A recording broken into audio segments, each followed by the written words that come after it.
so that you may lead us into the true wisdom. May all that we say and do in the service of this county, whether as elected member or an officer, be in accordance with your will and for the good of your people. Amen.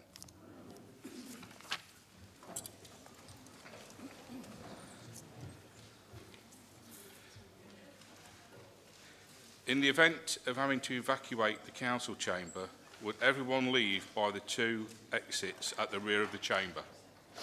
Officers will be on hand to assist any people with disabilities. May I ask all members who have mobile phones with them to ensure they are switched off so that they will not disturb this meeting, please. Agenda item 1, Chairman's announcements. The Countryside Show 2018. I had the pleasure of attending the Countryside Show held at Beacon Hill Country Park on the 27th of August. The organisation, the displays, events and craft activities were excellent, as was the food. Members of the public I spoke to also commented favourably, and following the show we received a wonderful letter from a lady, Mrs Watts, who concluded by saying, "Whoever organised this lovely event merits 5 gold stars. I agree with Mrs Watts and would like to extend my appreciation to the staff in our property services and the team who organised the show. They are a credit to this council." County service. May I remind members that the Lord Lieutenant and I will be hosting the county service on Sunday the 7th of October. The service will be held at the Cathedral at 3 p.m. and I am pleased to confirm that the Bishop of Leicester will be presiding. If you are able to attend, I would very much appreciate your support. Please get in touch with the Civics Office if you wish to attend. Visitors. I welcome all visitors to the meeting and guests and members, and of course anyone who is joining us on the webcast today. Agenda item 1, to receive a report from the returning officer. I over to the Chief Executive. Chairman, I present the report on the election of Mr Tom Barclay to the Council at the election held on the 28th of June 2018. I formally welcome Mr Barclay to this County Council as a member.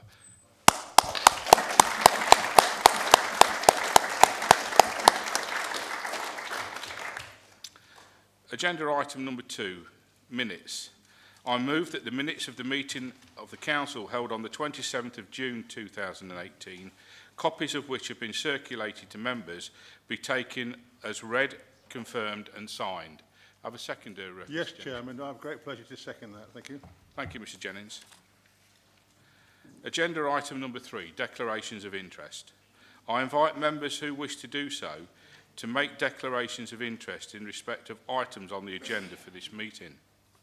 I'm assuming that all members who are also members of district and borough councils will wish to declare a personal interest in item 9, notice of motion on the unitary structure for local government in Leicestershire. Are there any other declarations? Thank you. Agenda item number 4. Questions asked under standing orders item 7, 1, 2 and 5. I have 3 questions and I have 2 supplementary questions. The first one from Mr Kaufman, if you would like to pass your question supplementary.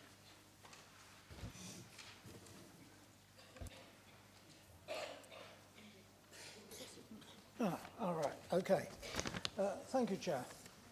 Would the leader not agree that we should be concerned that at this time he is still not able to make a statement regarding Brexit? Are you therefore waiting for the outcome of the Tory party conference next week? Or do you think that things are going so well that we need not worry? That's not a supplementary, that's more of a political statement. If you say so, Chair. Thank you. Can I get an answer, though?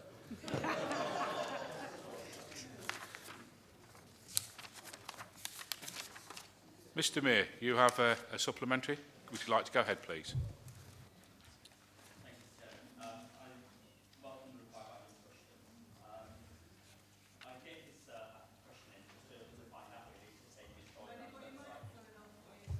And I was very disappointed when the answer came back. It showed 8 or 9 members hadn't completed their annual reports. And we had this recommendation from the Independent Remuneration Committee last time.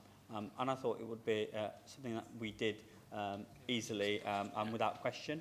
Yeah. And so my question to Mr Rushton is how can we make sure or ensure for next year that we don't have the same reoccurrence where 8 members or 9 members of one particular group don't submit their annual report as per the recommendations of the Independent Remuneration Committee? Thank you. Mr Rushton. Yeah, thanks for the question, Joel.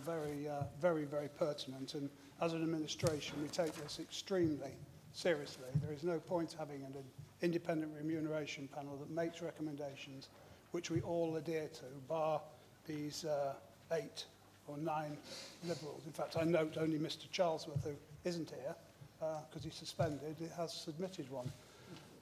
Maybe... Oh, very good. Well, some have done them. Maybe the rest have actually nothing to report, is what I think, that they do so little they've got nothing they can possibly write down. I would ask the Independent Remuneration Committee, when they meet, to consider the fact that these members have not completed an annual report, which isn't onerous. I mean, even I've done one, so we should all do one. After that, I would intend to report it to the Constitution Committee to make some recommendations, and if they don't do it by Christmas, I'll bring a notice of motion to full council condemning them and asking them to claim no allowances until they have completed their annual reports. Thank you, Mr Rushton. Move on now to agenda item number 5, report of the Constitution Committee. Mr Rushton. Chairman, a procedure deferred from last time, I move. Mr Shepherd. Seconded, Mr Chairman.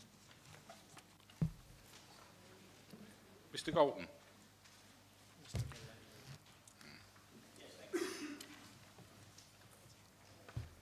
Thank you, Chairman. This is obviously unfinished business from the last council meeting in relation to removing the March meeting. We did make our views clear at the last meeting that we don't support reduction in meetings. And, you know, in view of other things that are taking place at the moment, it seems rather strange that we would actually want to reduce the number of opportunities for members to ask questions, put down notices and generally hold the administration to account. So I'm afraid we won't be supporting this. Mr Mullaney. The county operates under a cabinet system in which the full council is the one opportunity where the entire council can hold the cabinet to account. Now, we're told that we should support reducing these opportunities from 6 to 5 a year in order to save money. Now, many members of this council are also members of district and borough councils and town and parish councils. And many of those district councils meet monthly. In fact, many of the parish councils even have full council meetings monthly. At present, we only have a meeting every other month of the full council in Leicestershire, despite all the responsibilities and powers that this council has. So I cannot see why we should reduce the already relatively few full council meetings at this authority from 6 to 5.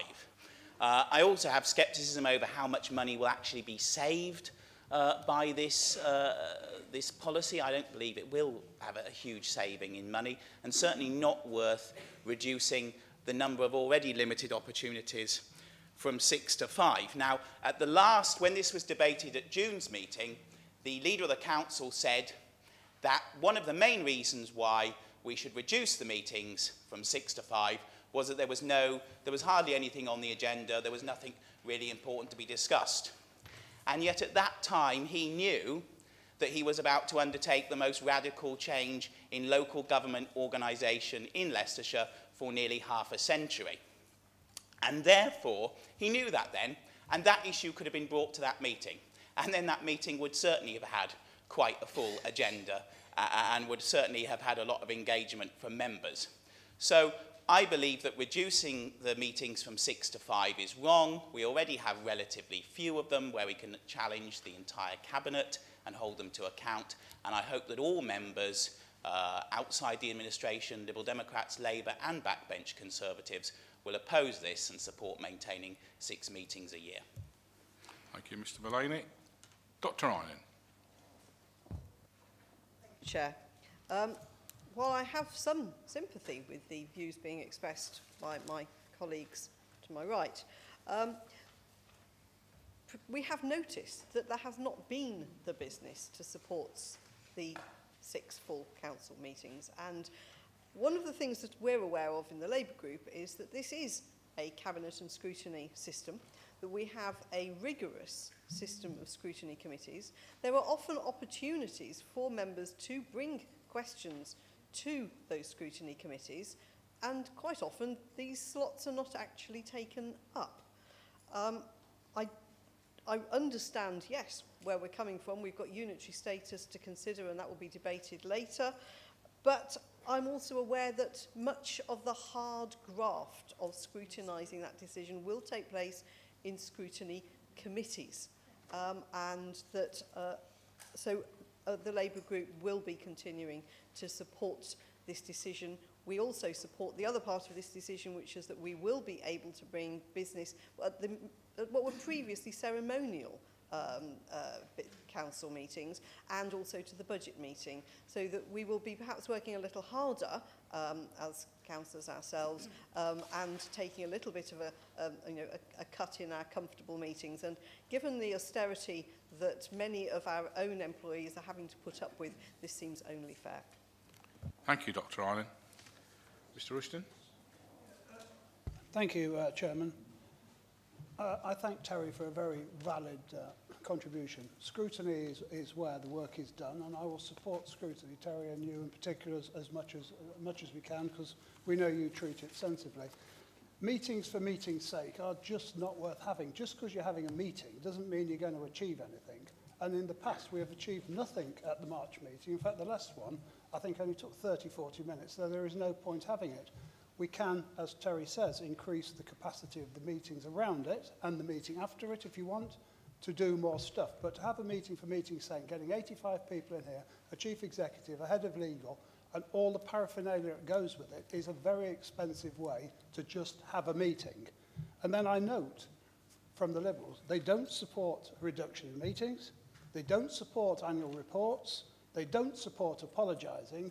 What would be a lot better from the Liberals is telling us something that they do support and something positive that they're going to do, because all we hear at the moment is things that they don't support or won't do. And I'm widely advised, or I stand to be corrected, Oadby and Wigston, where you're in control, only have 5 meetings a year as well. I think, I'm sure John Boyce told me yesterday you only have 5, but if you have 6, I'll withdraw it. But anyway, I move the motion because it's in the best interest of this council. Thank you, Mr Rushton. I've got a proposal and I've got a seconder, and I'll now move to the vote. All those in favour, raise their hands. Those against? Any abstentions? The motion is carried. Agenda item 6, to receive position statements from members of the Cabinet. I move to the Leader's Statement. Mr Rushton.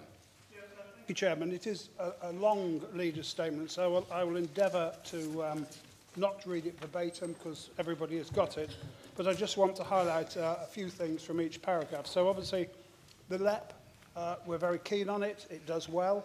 We work well together across the city and the county and the universities. We've got new people on there which are listed, which is good. We've got to make more effort with the LEP going forward to attract more females.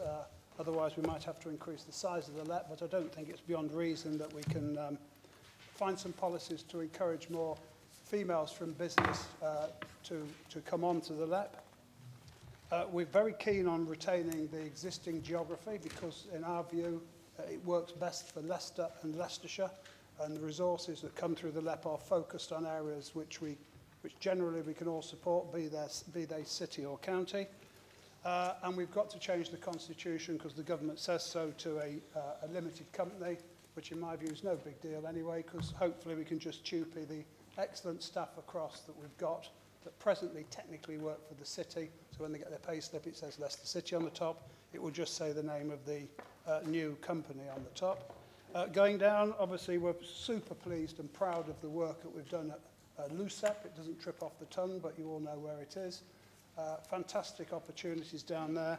And when we had James Brokenshire, Secretary of State, down there, he was super complimentary to us. I didn't attend, Byron attended, but he was super complimentary for the work we're doing and using our resources, which have been set aside to repay debt in the longer term, to not only generate extra income for the County Council, but also to generate business growth. And I think LUCEP down there will be one of the best enterprise zones in the whole country.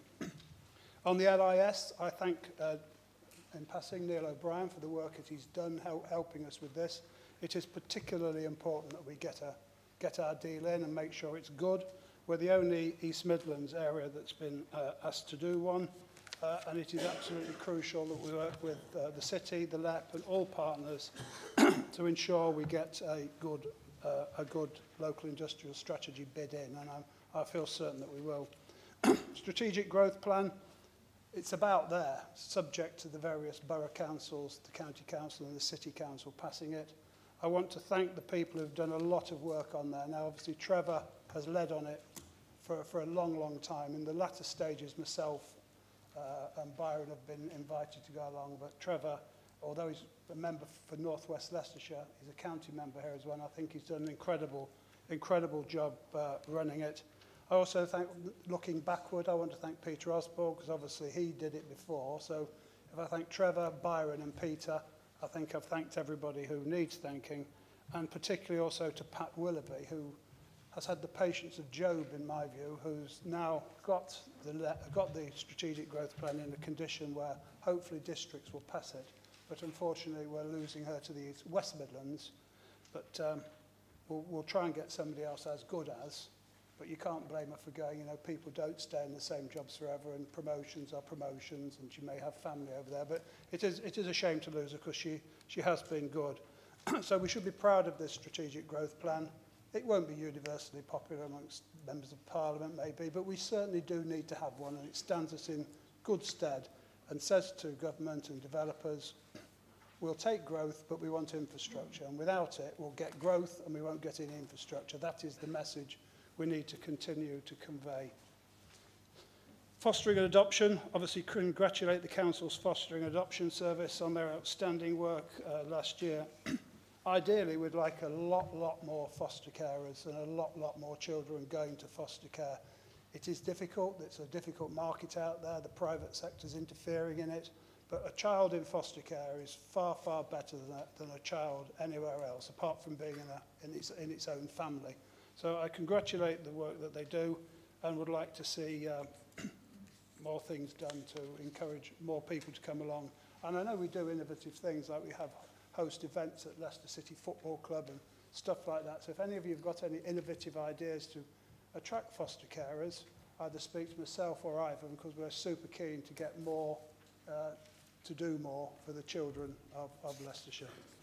Children and Families Partnership Plan was officially launched with the signing of a charter on the 20th of September. And can I take this opportunity to apologise to Ivan that I didn't attend?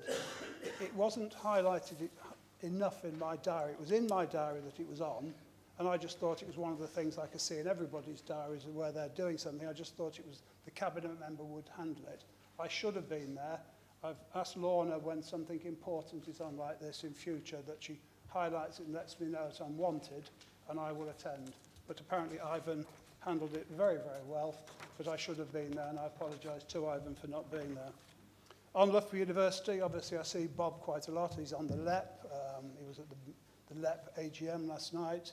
Loads of people are congratulating him on being University of the Year, but that doesn't mean that we shouldn't, and I want to put it on record, and I have emailed him to tell him I was mentioning him today, because they have done incredibly well to be University of the Year. And although we have 3 universities in Leicestershire and Leicester, Loughborough University is my favourite, obviously because it's the one that's in the county, and it's the one where we've got really good relationships and now investments down there. And I promised Bob that whenever he needs any help with anything for Loughborough University, to come to us, because we want to help. And then finally, start a conversation suicide prevention campaign. I think it was, I don't want to brag, I think it was about a year ago when I came to council and asked us to develop a strategy on suicide prevention using the Stop Suicide one, which is in Cambridgeshire, I think. When it came to it, we couldn't copy their name or copy what they were doing entirely, so we've developed our own. I went to the launch of it and said a few words. There was about 50 people in the room. It was very, very well received. I'm handing it over to Pam as part of her portfolio to do, and she will say a few words about it, but I'm kind of proud that we're doing it. It's something we should do, and I think it's something that shows us off to the residents of Leicestershire as being leaders in this field.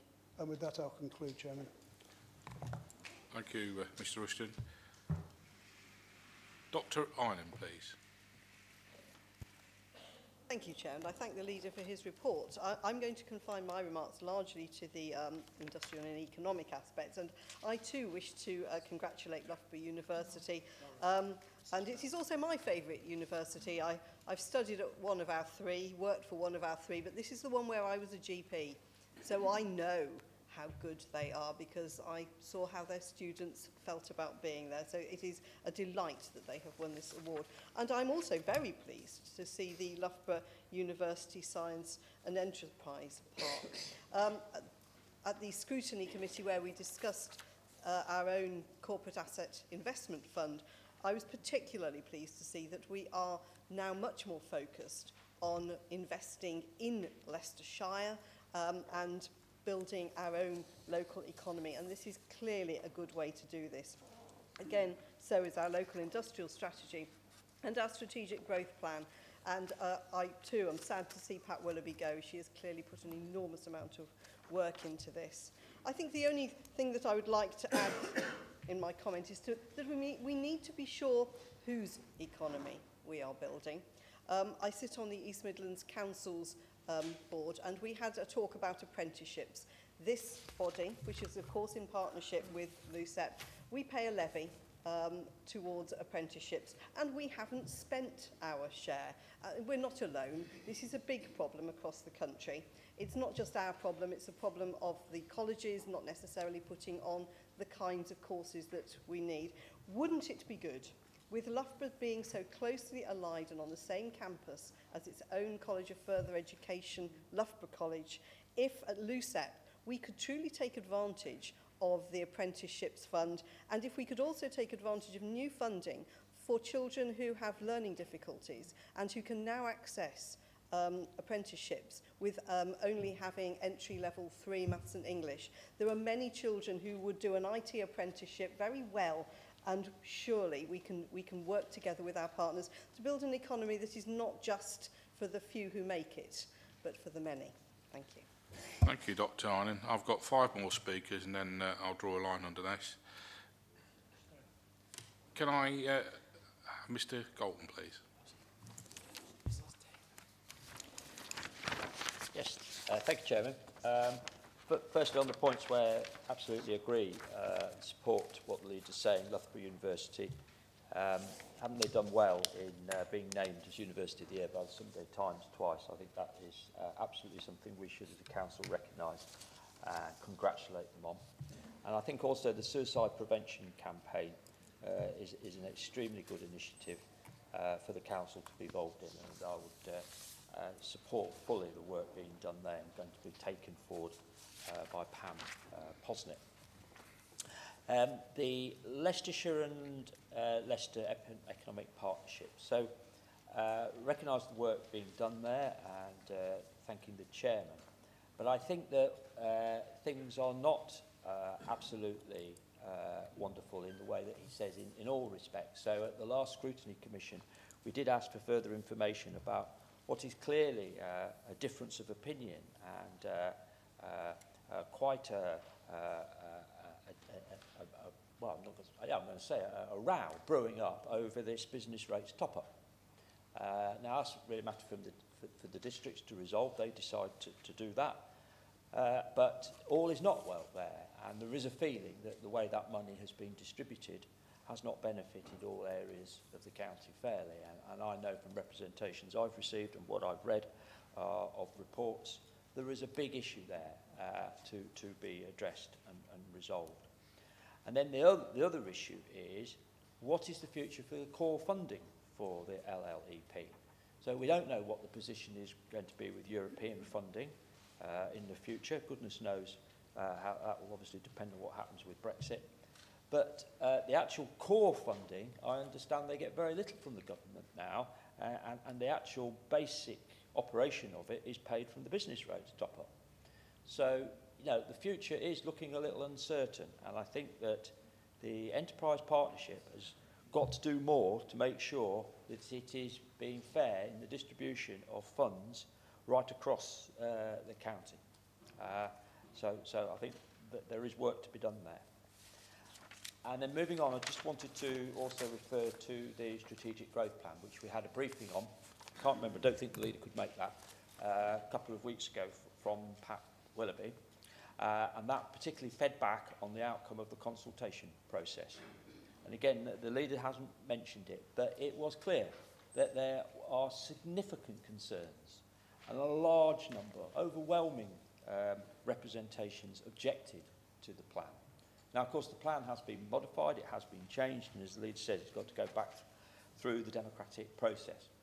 But the view that everyone will have to come to is whether the changes are sufficient and enough to address the concerns. And he knows what my and a number of other members' concerns are, mainly of this 40,000 houses that they propose to put around the south, the west and the east of the county, all based on this fictitious road, this expressway, where here we are a year later after it was announced how dependent the plan is on getting this road, and we're really no clearer. We're no clearer whether the government... In fact, I would say it's less clear with the attitude of Mr Grayling on a number of key projects which have been funded and then the money's been taken away, and I refer in particular to the electrification of the Midland Main Line. So, I think there are still substantial issues regarding the credibility, the deliverability and the soundness. And I think if this plan was going in front of an independent inspector, which of course it isn't, I think it was a good chance it wouldn't be sound found in its present form, because it does not, it should only put things in the plan it can deliver. And it's not certain that the things it wants to deliver are going to be funded. And then finally, we've been asking, and I think there's further work to do, I understand from the press that the latest household projection figures have been published.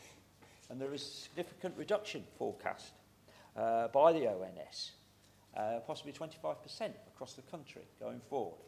So the question then arises whether the numbers in the plan that we've been told we've got to find are in fact required. And I think it's time to look at that as well, Chairman. So I'll leave it at that. But I think there's more work to be done on the strategic growth plan. Thank you, Mr Golden. Mr Sheehan. Yes, thank you, Chairman. I'd like to join the leader in congratulating the Council's Foster and Adoption Service for the outstanding work they've been doing.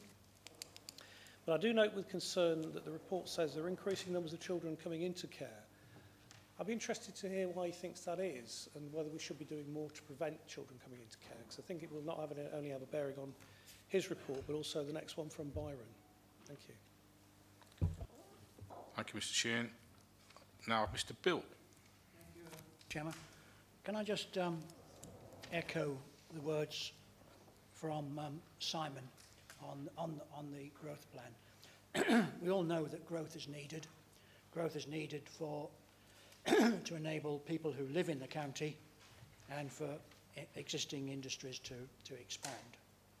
But what is being presented to us goes far beyond that. It's based on the A40, the new proposed A46 that Simon referred to service these 40,000 houses. But the problem with the A46 proposal is that it has to start somewhere and has to end somewhere. And as far as I can tell, despite all the various iterations that this plan has gone through, the plan still shows the new road coming out onto the M69 junction 2. Now, for those who don't know, this is the junction halfway along the M69, and of course, if you have a massive amount of traffic coming into that roundabout, it's going to carry on. And the only way it can carry on is through the centre of Burbage and Hinckley. The centre of Burbage and Hinckley is now ground to a halt at many times during the day, and that is a well-known fact.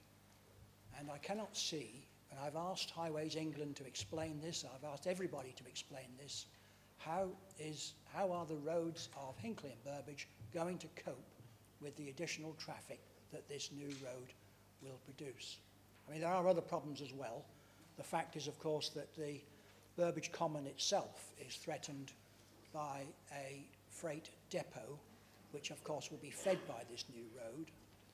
So we're going to end up with more and more pressure, not just for the 40,000 houses that Simon talks about, but for more and more industrial growth taking over, not brownfield land, but countryside, farms, fields, woods, countryside. And some of us have to question this. There has to be, that you have to look at the other side of growth. Growth is fine, growth is needed, but that we have a duty, and I'll use the word custodian because that was used last night, and I'd like to congratulate Amanda on her stand last night, one that I share.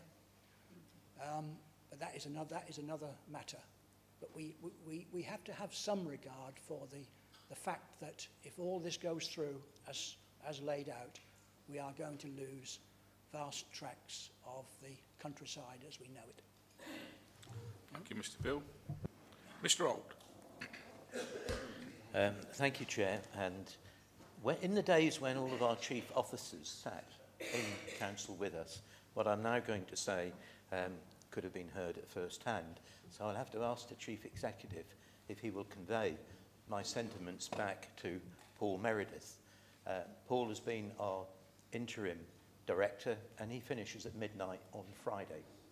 From the outset, he had an attitude of mind that said, I want to leave a legacy. And when you look at fostering and adoption and the children's partnership, it wasn't hot air, it's actually been delivered.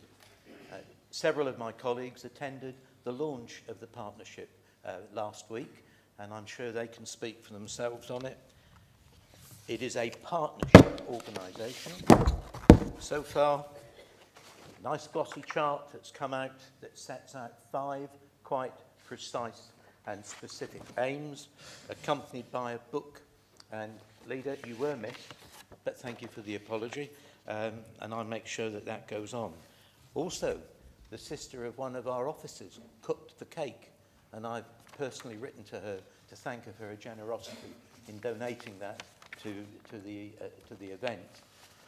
I want to move on to fostering and adoption.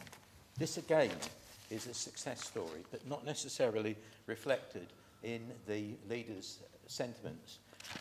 MISL is something that most of you won't be familiar with. MISL is where we are spending money working with Action for Children to target children and young people who are in residential accommodation, which, as people on the Children and Families Scrutiny Committee knows, is incredibly expensive. We have made a commitment on this side that we want children placed in families, that we do not want children going into children's homes. Paul has taken that idea on. He's brought about MISL. MISL is currently working with 6 young people. They are aided by a psychologist. Nobody can pretend that it's going to be easy for people who are teenagers who have a history of unfortunate problems in their life to suddenly become, I use the word ordinary people. They won't just do it like that overnight. Paul leaves MISL behind. He leaves a fostering and adoption service well backed up by Sharon Cook and Jane Moore, where we have seen an increase already this year in excess of the numbers recruited last year. But again, that hides many things. There are still 4 specific groups of young people who are difficult to place. The teenage mum with a baby. Children with complex needs. Sibling groups. Placements for teenagers. And what isn't always appreciated is that sometimes we, the professional officers here, have a different view of the needs of these young people to that of the courts. And we lose cases in the courts where we are directed as to where somebody should have to go. That may be at variance with our policy of locating people within the family. But I think Paul Meredith, as an interim, has left a very good legacy behind. And I would hope colleagues in this chamber could join with me in asking John if he could formally, on our behalf, thank him for the work that he's done. And I'd like to thank the leader for giving me this opportunity. Thank you, Mr. Holt, and I totally agree with the work that he has done as well, having had dealings with the service. Thank you. Mrs. Radford. Thank you, Chairman. As Chairman of the Children in Care panel, I attended a prospective adopters meeting where they're briefed fully on what's intended. I mean, it was about a 2-hour briefing. And at that meeting, they have current foster carers who came along with their stories and children that have been fostered. And it was very interesting. And you go away there with a lot of information, so they don't go away thinking, well, I'm not sure what's happened. And I'm sorry that I missed the partnership meeting, but I was on holiday. But I would like a copy of those booklets if I can, so I can see what was discussed. Thank you, Chairman.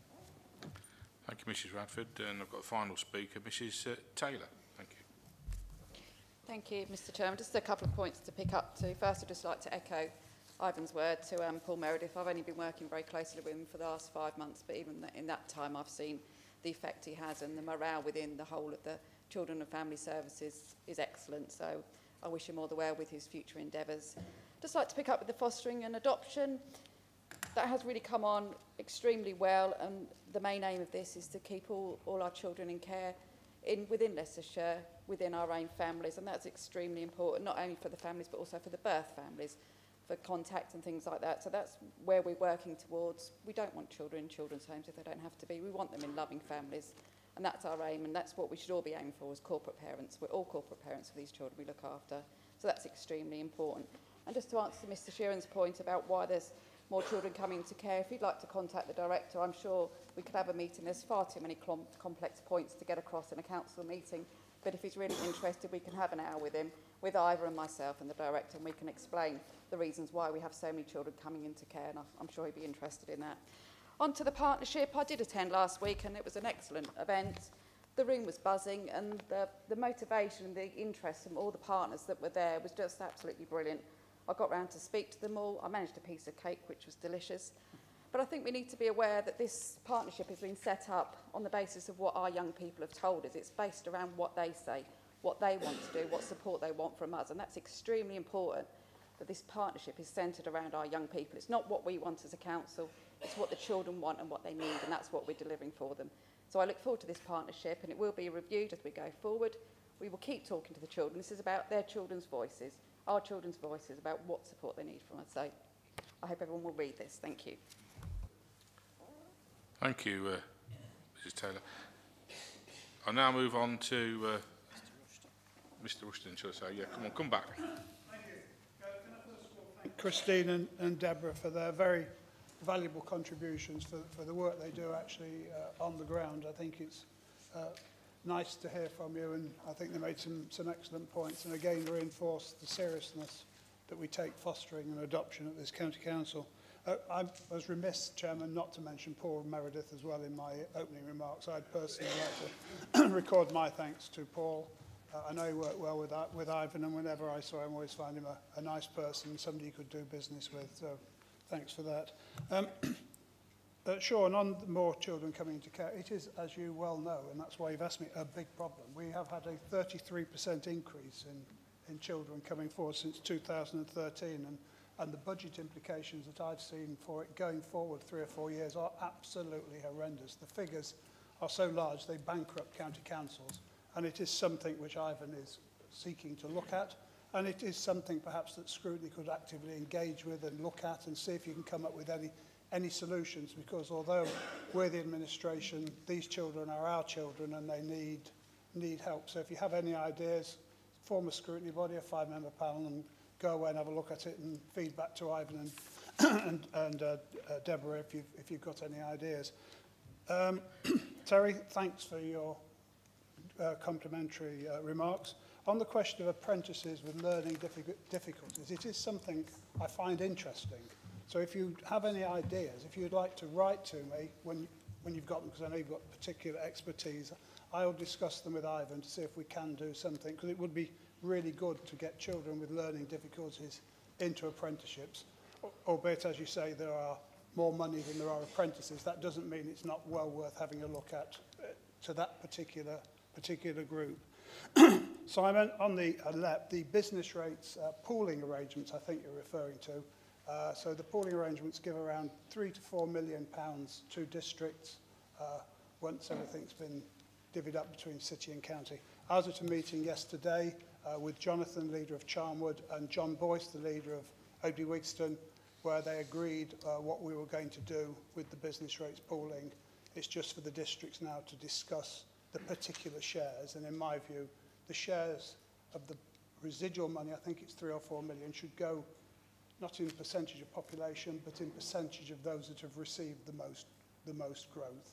And I feel certain that districts will come up with a formula and agree amongst themselves. So if I was you, I wouldn't worry too much about that. On the A46, which you mentioned, of course, Mr. Bill mentioned, he thinks we're going to build the A46. It's going to start at the Hobby Horse and finish and chuck everybody into Burbage and Hinckley. Well, you know, that's just doomsday scenario. The A46 is supported by many regions and many LEPs, and it is described, instead of being described as the expressway, as the seat belt of Britain, because it goes from the northwest to the southeast. So to think that you're going to build all this road in the longer term and dump all that traffic into Burbage and Hinckley is beyond reason. I can guarantee Burbage and Hinckley that no traffic will be dumped into Burbage and Hinckley. It just will not work. You need the proper infrastructure all the way through. And if we don't get, if you lot keep objecting to the infrastructure, and it's not just you Liberals, there are some members of Parliament who are a little bit iffy about it, what they will do is they will get all the houses in the villages with no infrastructure whatsoever. That's why I constantly compliment the district leaders for being brave and saying we will take the growth, but we need the infrastructure. And that is what the strategic growth plan delivers. And I compliment them at every available opportunity for the work they have done, because we're one of the few regions in the country that has done this. We'll take the growth, we want the jobs, we want decent affordable homes for people who want to live here, but we need the infrastructure, and the strategic growth plan will deliver that. I think that's all I'd got left. Yeah, that was it. Thank you. Thank you, Mr. Rushton. Now move on to Mr. Rhodes, please. Yes, Chairman, this is a fairly short statement, but I want to update the Council on our financial position at a halfway stage in the year. You will no doubt be aware, because every time you open your newspapers or switch on your television sets, that a number of councils throughout the country are getting into difficulties. We know the story about Northamptonshire, but Surrey, who, by the way, are much better funded than us, are in difficulties, Somerset as well, and all the smaller unitaries are in difficulties, and so on. I've been saying for many years now that the pressure is on the county councils, and primarily it is. It is also on some of the smaller unitaries. And the councils in the country you don't hear are going to fall over are those in central London. And you don't hear of some of the northern cities either. Now, what happened, of course, was this. It all goes back, much of this, to the early 2000s, when we had a Labour government, and the Labour government put the money into the areas that voted Labour. And as a result of that, we have a local government financing system which is biased towards certain areas and biased against other areas. And that has to be reformed, and it will be reformed with the fair funding review that is coming through. And I'm pleased to say that our relationships with the new minister, Mr. Rishi Sunak, as you know, I've spoken about him in this chamber before, and a very high regard for him. The leader and I are meeting him tomorrow. And we've had many contacts with him and his department about fair funding. And I'm cautiously optimistic. I'm always cautious because we're giving me government, you have to be, all types of government, that they are moving towards the logic of our position on fair funding, that it should be based on a needs formula. The needs formula should be relatively simple, and it should be directed at assessing where the spending pressures are, which are in adult social care, children's care, highways, as the principal drivers. And that the formula that they have at the moment, which has got more than 150 variables in it, which is far too many and far too complicated, just is not delivering for local government in this country. Now, the whole thing is going to be reset in 2020. In the spring of next year, there is a white paper expected, which will set out the government's thinking and how this is going to come about. And we'll see the first settlement announced towards the end of 2019 for implementation in April 2020. However, I'm bound to say that whereas I'm optimistic about this, I also have to be cognizant of the financial position of the country as a whole. And there's enormous pressures for government spending in other sectors, and not least, of course, in the health service. And members will be aware, Chairman, that £20 billion has been announced already to top up the health service. There are also pressures coming from the Defence Department as well, and we can see why that's necessary in view of the threats to this country from different parts of the world, and also from other areas too. So local government has to fight its corner. But what we cannot do with, and I think the government now have to wrestle with this, and will do, is that we can't have councils falling over and falling into a position where they can't deliver essential services, or where they fall back on just the basic offer. What I'm pleased to say is at this moment in time, we are not in that position in Leicestershire. And the reason we are not in that position is because for the last 6 or 7 years, we have pursued a relentless programme of bringing about cost reductions in every sector of every part of the council that delivers services. We've reduced our costs, very often with criticism from the opposition groups. Indeed, with their, not just their criticism, but outright opposition to some of the measures we've had to take. But however, it's paid dividends, because we're still ahead of the game. This year, we will make a slight surplus on our revenue account. However, next year, because of the pressure on special educational needs, that's the SEN children, more children being diagnosed with autism, there's now a new pressure coming on the high needs block of the DSG, Direct Schools Grant. And there is a real danger that some of that money needed to support the special schools will in the end have to come from the mainstream budgets. And that's in addition to the pressures on looked after children that Mr. Sheehan mentioned in his remarks, and which I think have been successfully answered by my colleagues. I have to be aware of this and this pressure. So we are not out of the woods yet, and we will have to make further savings, and some of the savings we have to make could be difficult, even though we may do better out of fair funding. There is just some positive news. There's to be a 75%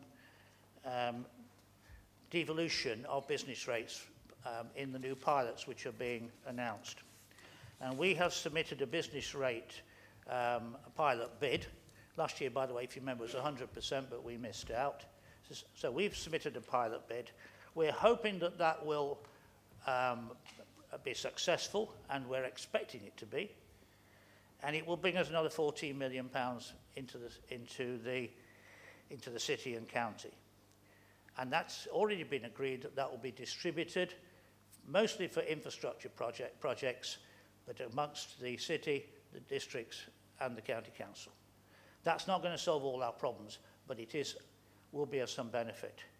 So overall, I am cautiously optimistic that we'll keep our head above water, as we have done for the last 6 or 7 years. But I have to warn you that we are not quite out of the woods yet, and I still don't know, in spite of the the optimism of many people at national level. I don't know what the threat of Brexit will do. If we have a downturn in the economy, then all of us are in trouble. Thank you, Mr. Chairman. Thank you, Mr. Rhodes. Mr. Hunt, please. Thank you, Chair. Grateful for the report. It is perhaps the necessary mood music that Councillor Rhodes has to give at this point in the budget as he's starting his new one. I have to say that the work that's been done and the promotion of our case by the LGA has been excellent, and I understand that the leader has currently got a senior position on the LGA in that respect. And even the likes of Lord Gary Porter, chip off the old block as he is, have actually put across the right message to government, but the message to government does not appear to be heard. Just concerns about Byron's remarks on the present position. He describes our situation as being managed well. And I have had the impression over the years that I've been in here that somehow Byron actually has relished the position that he has of handling austerity. Indeed, I think he was one of the cheerleaders for austerity right back when George Osborne took over and promised that the years of austerity would be over well by now. Well, they're not, and they continue. And as far as getting out of the woods are concerned, I don't know what sort of topography Byron has in his head here, that somehow we're walking through to a sort of glorious outlook of green fields. But I can't see that, and if he can, he needs to tell us. Because there is no optimism in local government, there's no optimism in the LGA. We are all very pessimistic, and there are certainly no dividends to be paid, all of which he's referred to. He refers to the government as having little flexibility to provide more resources. Now, I think everybody in this room feels that there's very little flexibility, particularly on the matters that have been discussed this afternoon of children's needs and looked after children that he refers to. We're very pessimistic about that, and I'm looking forward to seeing the statistics so that we can build up a case for government that Councillor Sheehan has outlined, that the numbers concerned are going up and up and up. And I don't think whatever scrutiny committee you set up, there is no solution other than more resources for more children who are in need. The idea also that somehow by rearranging the apportionment of government money across from the north to the south, or from Labour to Conservatives, or however his imagination races with him, that'll get us out. And I think the joke, if I can put it like that, is in the second paragraph where he refers to the shrinking national pot. What we're arguing for now is a larger share of a very much smaller pot. Finally then, when we come to this year's budget, yes, we hope that we will get a reform of the business rates in our favour. I just point out that I think he's hoping for £14 million out of that. And you'll see in the answer you've kindly given me to the question earlier, we've already spent £34 million on redundancy. That number goes down year by year, 8, 9, 4, 2 million, 3 million, back up to 4 million 2 years ago, 3 million last year, and 2 million this year. I question whether there's any more scope to find redundancies, even if you think that's going to help you. Thanks, Chair. Thank you, Mr. Hunt. I've got one final speaker on this statement, and that's Mr. Sheehan. Thank you. Yes, thank you, Mr. Chairman. Look, Byron, if it was true that the local government finance system was politically biased by the Labour government in the 2000s, doesn't he think it would have been sorted out by now, if it was true? No, the cause of failing councils is prolonged austerity, which, as we know, is a political choice. Opposing austerity could also be described as a political choice, but it's much more.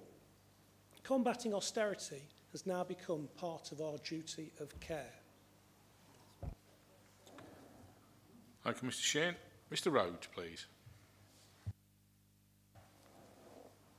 Interesting Mr Chairman, no Liberal Democrat contribution to this. Don't understand money borrowing. Well, I couldn't possibly say that, could I?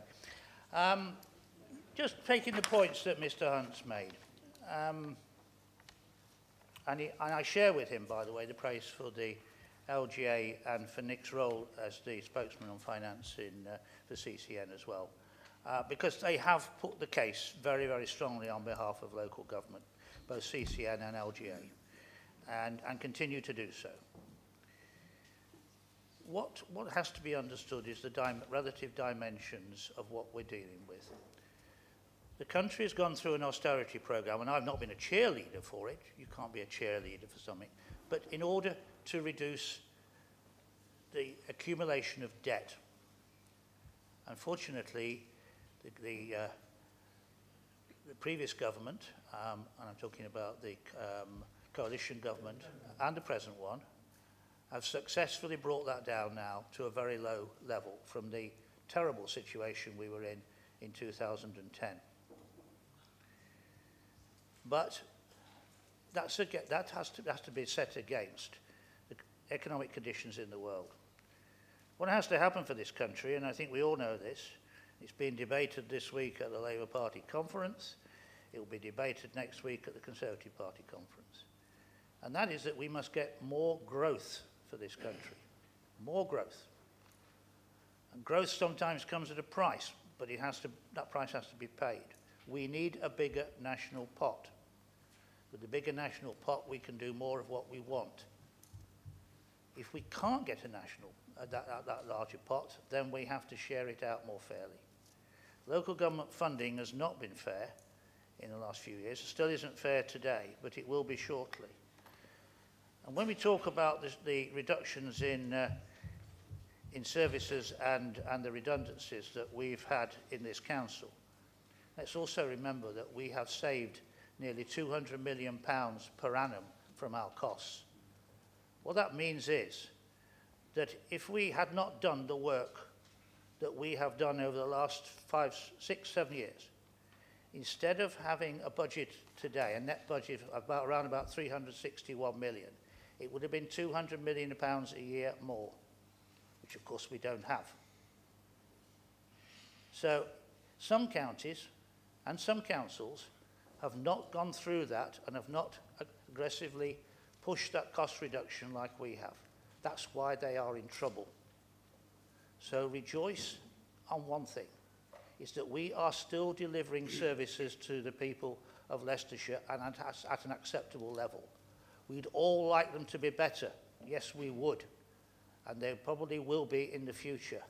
That will come with the growth and prosperity of this country. And that's what we should all be working towards. Thank you, Mr. Chairman. Thank you, Mr. Rhodes. I now move on to a position statement on environment and transport from Mr. Blake. Mr. Blake, please. Mr. Payne, should I say? You can call me Blake, Chairman. Thank you, Chairman. We are. No worries, Ozzy. Right. How do I follow Byron Rhodes? The thrust of what he had to say and the key point he made is something that I was looking to tie into the 7 relatively good news pieces in my position statement. Just to pick up on that, Byron Rhodes mentions about the cost reduction and the 200 million that's been saved by the council. The department that I'm the lead member for, the Environment and Transport Department, at the point of the last budget was responsible for £48 million worth of those savings. And it's for that reason that it gives me a great deal of pleasure to be able to present this position statement. We're not a skeleton council yet. We've worked extremely hard to manage the finances so we can still deliver some of the services that our communities and residents would like to see. Some nice to haves, if you like. But I think that's important because what's the point of being a councillor or a council if we can't continue to support our communities? So with that backdrop, Mr. Chairman, I'd like to take item number 1, which is the Community Speed Enforcement Programme, which I believe has been very welcomed by communities, probably less so by motorists, I accept, and perhaps most councils will be aware that we've just gone live with 3 of the 7 cameras more recently. The reason why we put it on the position statement, Mr. Chairman, is to draw to members' attention our ramping up of lobbying to government to be able to evolve this scheme. All members have had communications from their residents and communities about speeding traffic and the blight speeding traffic has within their communities. It is our ambition to be able to support all the communities that wish to share in this scheme down the line. But in order for us to do so, we need the government to change how the fines from speeding motorists are treated. And I think it's incumbent on us as members to lobby our own MPs to work with the Treasury, get them to write to the Treasury. Many of the MPs, in fact all of them that I'm aware of, are supportive of this programme, particularly Neil O'Brien and Alberto Costa, who are on record in the press as supportive. But we do need all the MPs, including Ed Argar, I believe, is prepared to write to the Treasury back in our campaign, to support our campaign to get the Treasury to change the rules as to how fines are treated. Because with those monies, we can then evolve the scheme, purchase the capital equipment to evolve the scheme. And it's not like we're asking for all of the money to be kept locally. We simply want enough money to cover the capital cost of evolving the scheme, and the rest of the money can be spent by the Treasury down in London as they see fit. The leader has recently written to the Treasury, and in particular Robert Jenrick, who I believe is the Exchequer Secretary to the Treasury, asking for their support in our campaign that we have here. And I urge our communities to back that campaign. The next item is the School Keep Clear mandatory zone zigzag marking signs. This has gone through scrutiny, and I thank scrutiny for the work that they've done on this. We had a very good discussion about this scheme at the last Environment and Transport Scrutiny meeting. And in essence, what we're seeking to do is to enforce the zigzag markings outside schools. We've written to 280 secondary and primary schools in Leicestershire. I know there are over 400, but we've written to all of the secondary and primary schools, inviting them to take up this scheme.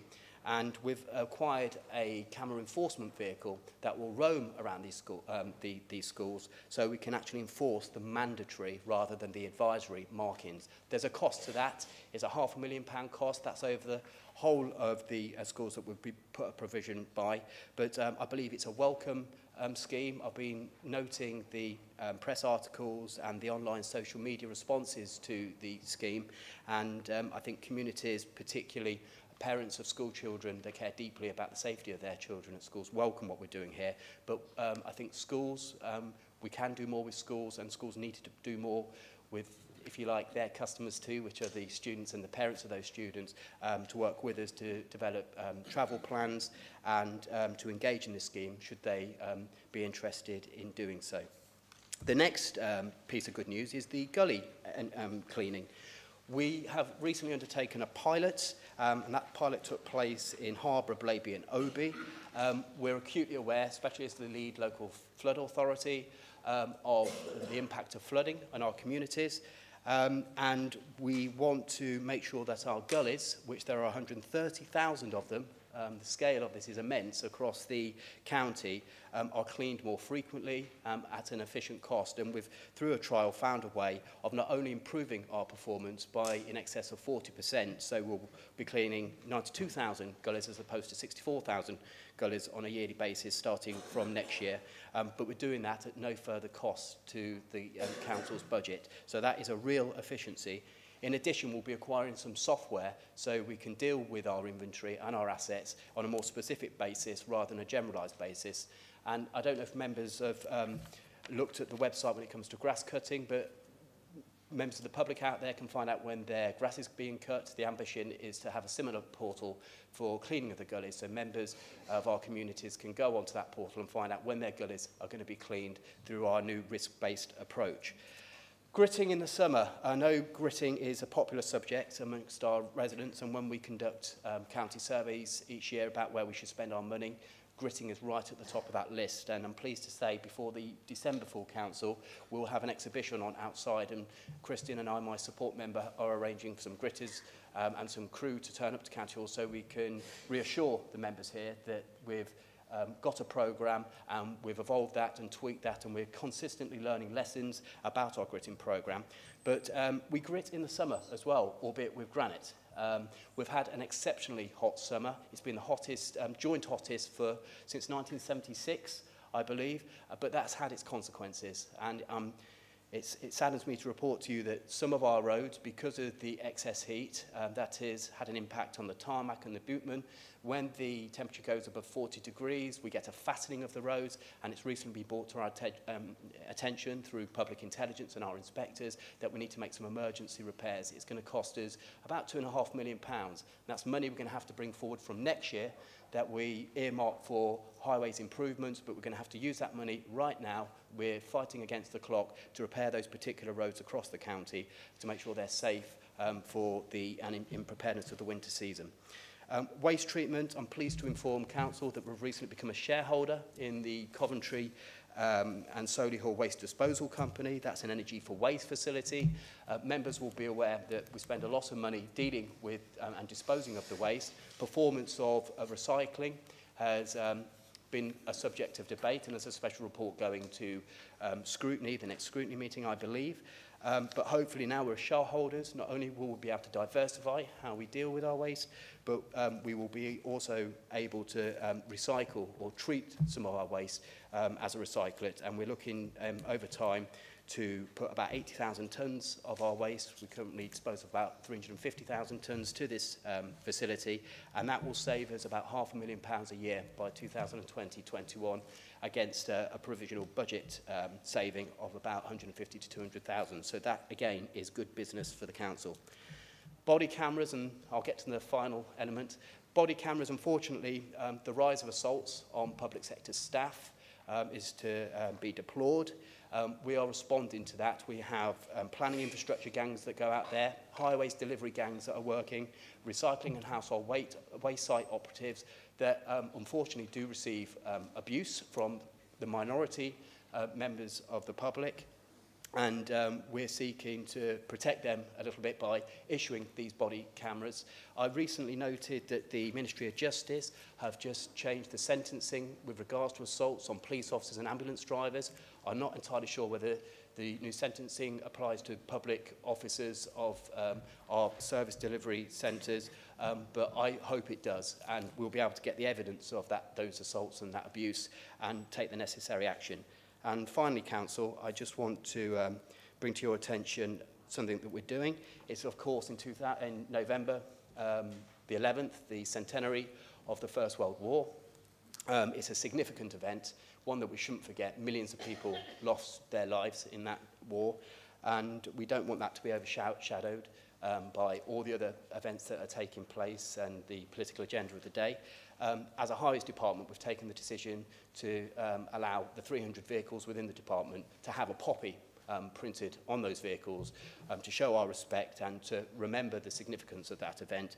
And we'll also undertake to continue to work with lots of event organisers to make the necessary preparations for events that are being externally arranged by third parties too. Thank you, Council.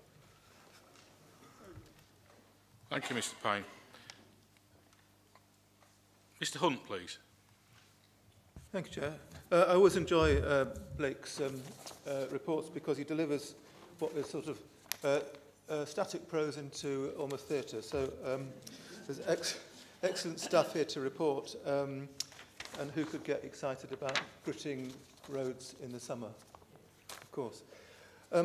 Just a couple of points that occur to me. First of all, I think the new initiatives that we're doing, for example, on commuter speed and in schools are excellent. It's a really good idea to try these things out. At the end of the day, the zigzag operation has only affected 32. We do more.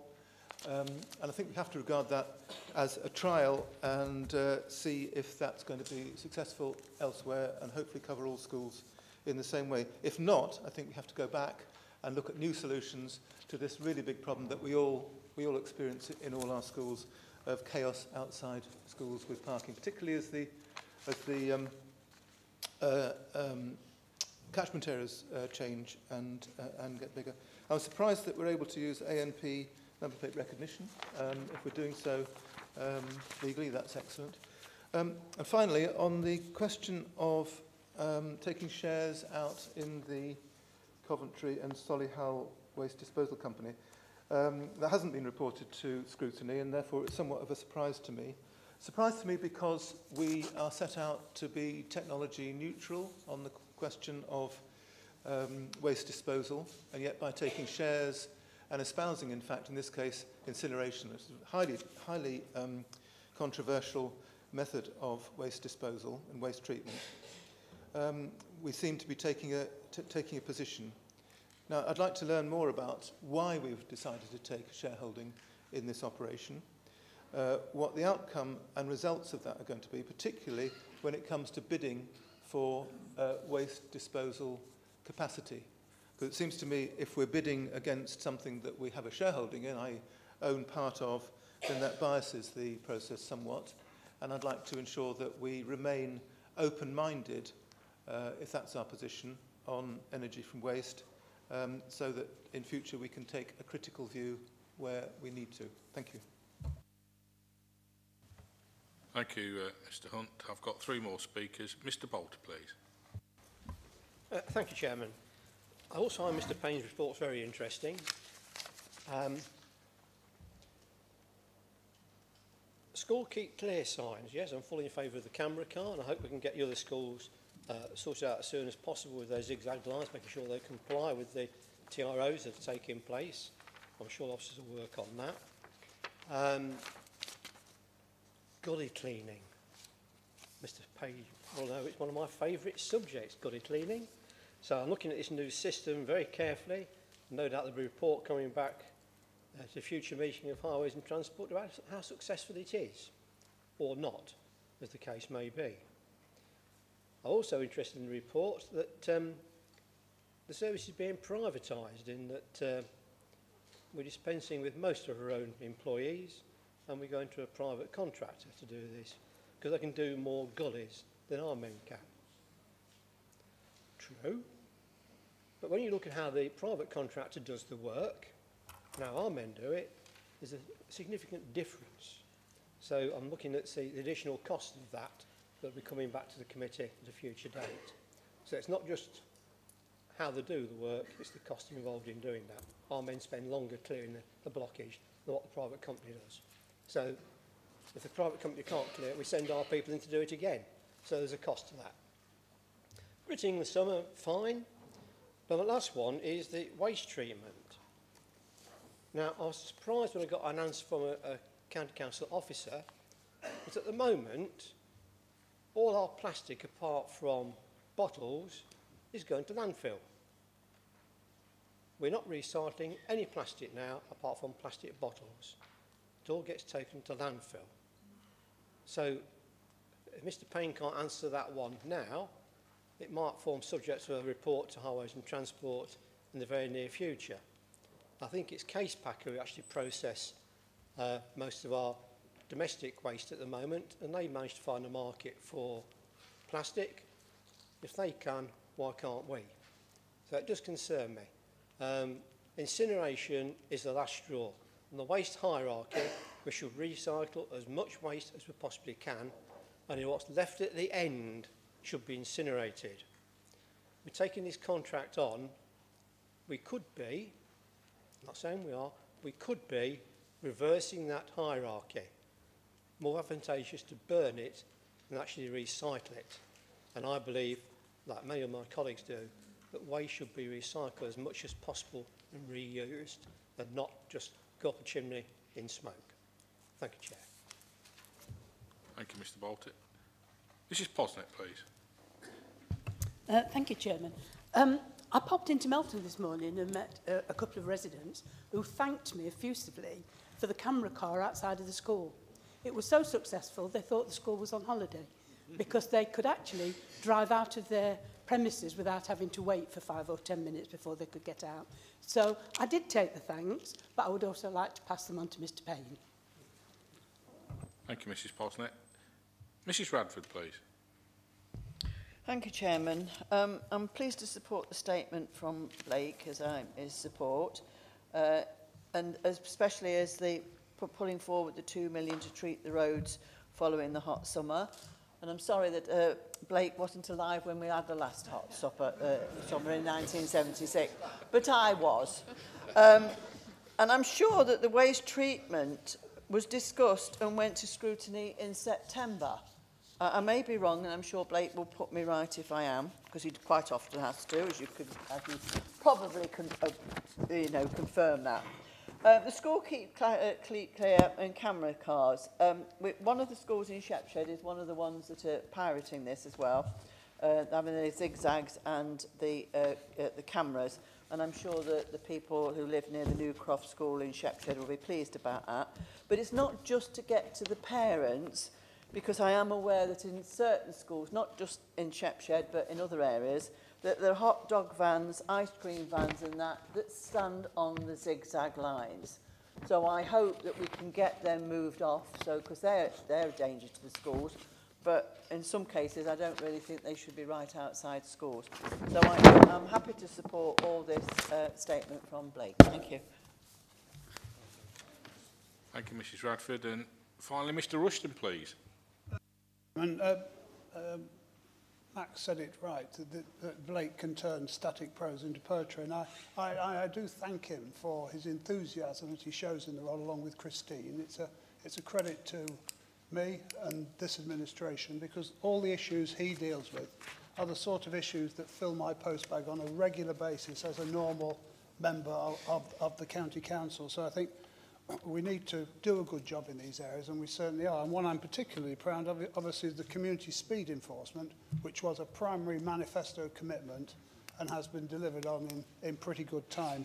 And hopefully, if we're lucky, we can get the government to alter its financing just to let us have the capital cost back, because I've got loads of villages that would like it, and at the moment they didn't tick the box for the first 5, and I'm sure any member here who represents a rural area is deluged with complaints from villages and residents that would like to see the same thing.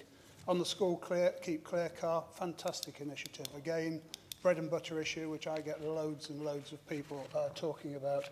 And of course, gritting. It's nice to people think we just park them up and the men who run the gritting wagons do nothing else all year. Well, they don't. They do other jobs as well, and it's nice that we can actually get them out in the summer when the roads were that hot that literally in some places they had a liquid surface. So we could grit them and stop people skidding around, but as Blake has pointed out, we do have the implications of that going forward, and that's why I was happy to support Blake and Anne and Christine in wanting to bring £2.5 million forward from next year to deal with the roads before the winter season sets in, before the roads get dangerous. Because at the moment the roads are okay, you know, it's a shiny surface, it's nice and grippy now, but once you get some ice on it, it's absolutely lethal. So I'm really pleased to support that. And I'm also proud, again, we should all be proud that we have found, even in these austere times, we have found, I think it's only costing around £1,000 to ensure that all our trucks have a poppy on them for the 100th anniversary of the First World War, and it's something we should be proud of, and it's something I'll ask Blake to tweet. Thank you. Thank you, Mr Rushton, and certainly I'd like to give my thanks to Blake, you know, to the team, because I've been in contact with them over the summer. You came out, the team of Highways came out swiftly to do the roads that was melting in Ratby. The speed cameras are a great success. You know, I've campaigned for that. You've delivered on everything that, you know, we want and we've asked for as Highways. It's down to councillors to approach the, you know, the director if you do have problems with Highways, and they will always listen to you. Thank you. Now we move on to lead member for health. Oh, did you want to reply, Mr Payne? I'm sorry. No, I'll forgive you, especially being so kind in your words towards me and the department. I think I need to respond just to a couple of points here, if that's okay, Chairman. And just as a point to note, we have worked hard in the department to make it a more customer-focused, more member-focused service. We know it's one of the most front-facing services that the County Council delivers, and that's why we worked hard to set up direct members' contact channels with the department to get business sorted. So I do plead with you. I have, as we all do, lots of emails, but probably an enhanced level of emails because of the nature of the business.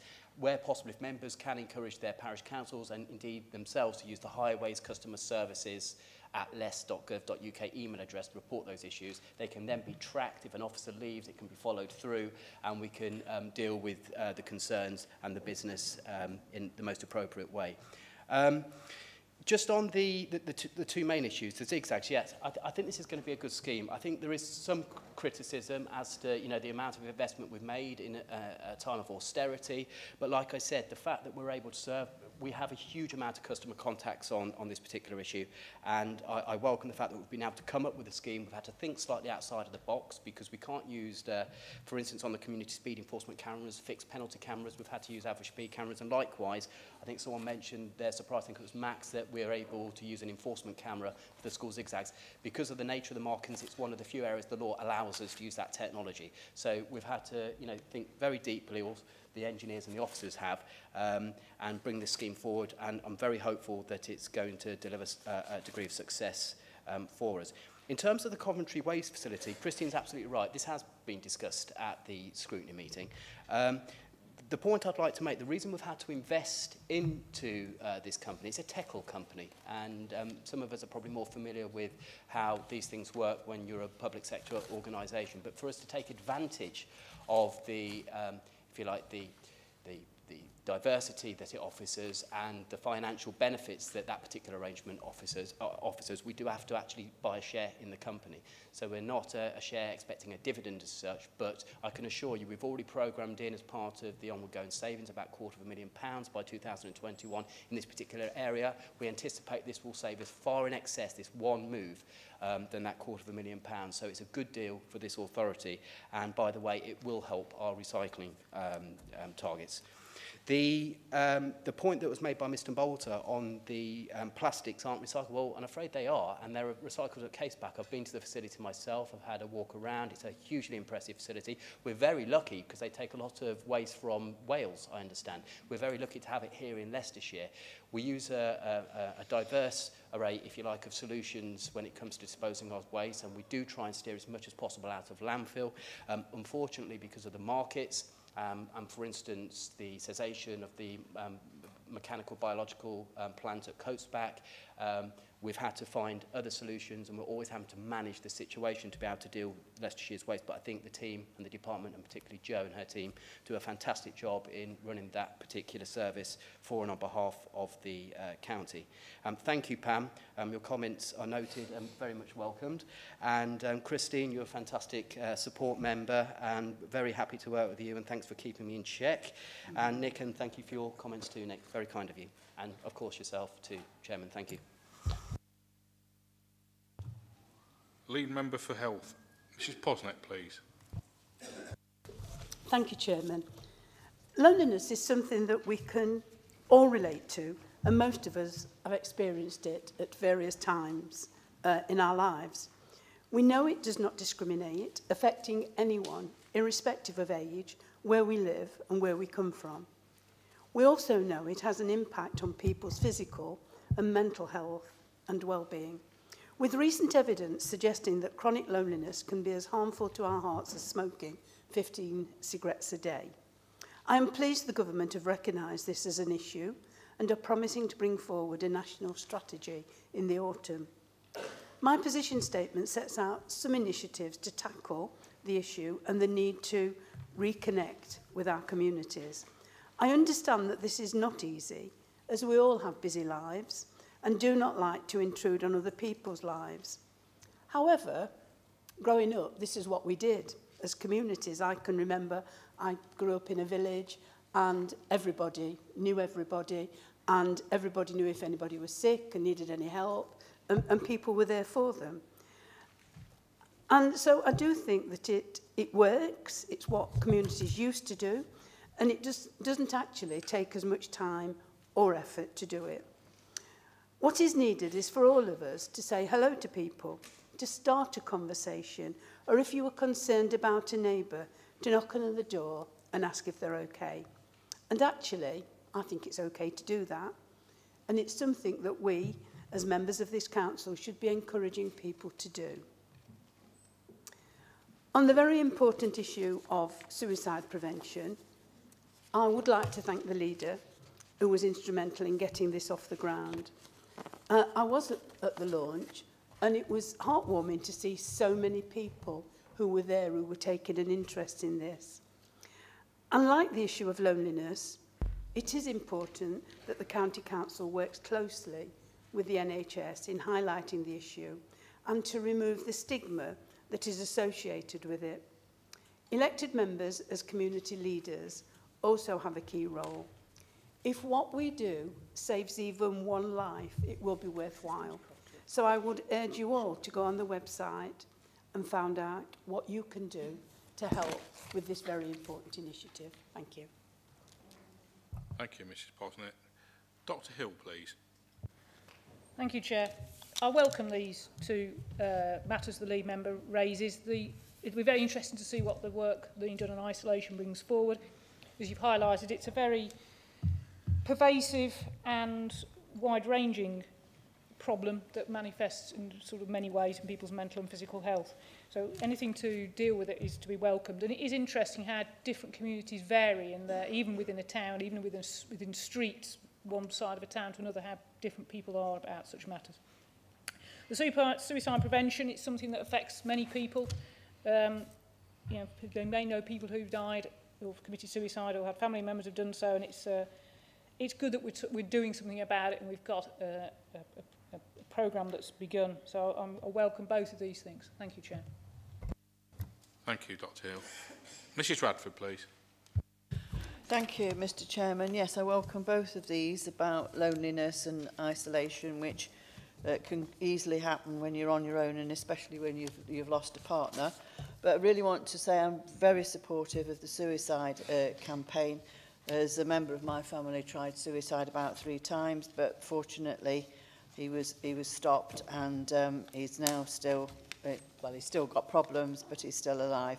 So I think something like this that he could have spoken to, and I could have spoken to, would have been welcome at the time. So I'm pleased that we've set something up.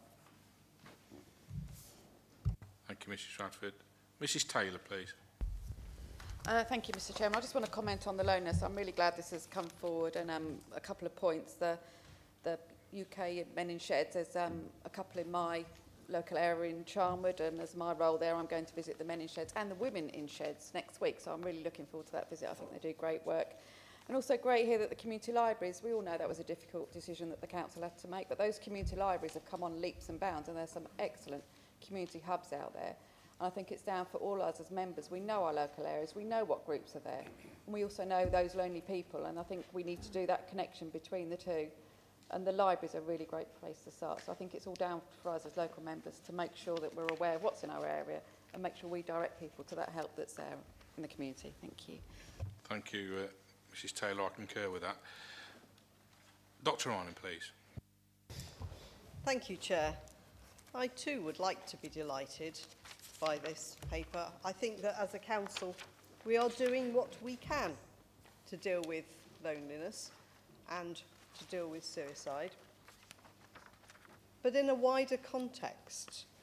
In April this year, in 2018, in the International Journal of Environmental Research, it pointed out that austerity has a disproportionate impact on people living in poverty, and that our welfare and community services, the demand is going up and the budget is going down.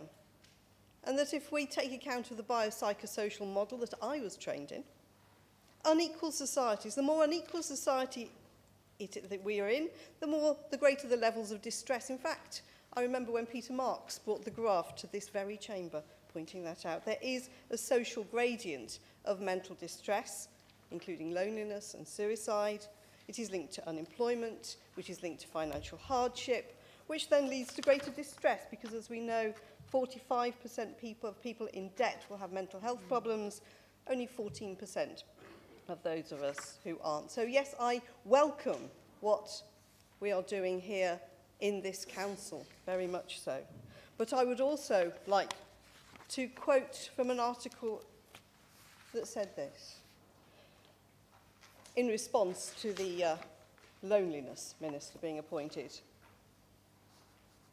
We should note the hypocrisy of a government that declares its aspirations to defeat loneliness while cutting the services we provide, and our funds are being cut for, that support those who are most at risk of feeling socially isolated and suicidal. I welcome what we are trying to do, but it is going to be swimming against the tide.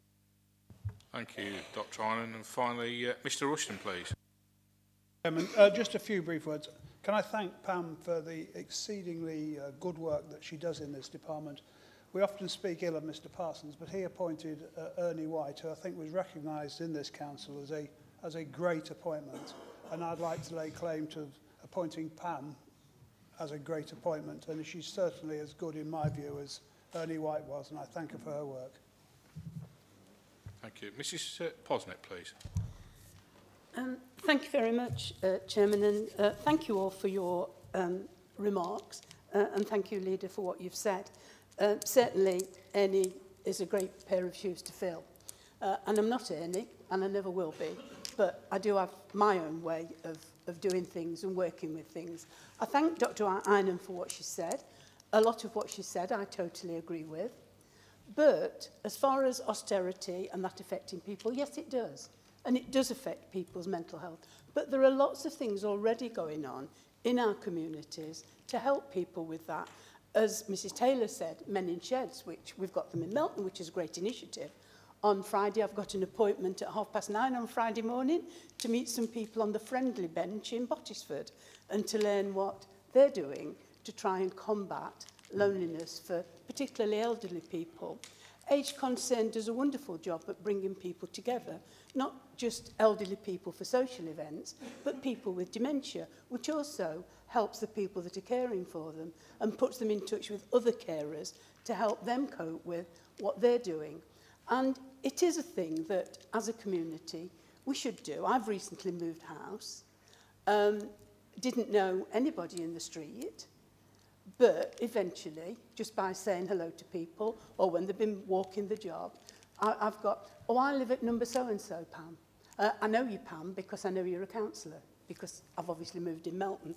And it's just those interactions, just by actually speaking to somebody, that you can actually develop some sort of rapport. And then you know, there is somebody who walks the dog every morning at a certain time. And I know if that doesn't happen, then something must have happened for them not to do that. It could have been to the dog, and that's why they weren't walking it. But equally, it could have been to that person. And I've got the opportunity then to check up that they're all right. And I do think it is down to us to make it work and not use things like austerity as the excuse for not doing it. Thank you, Councillor Posnett. Now move to agenda item number 7. Report of the Corporate Governance Committee. Mr Bedford, please. Thank you, Mr Chairman. This is my first report to full council as Chairman of the Corporate Governance Committee, and it's with regret that it's on the issue of members' conduct.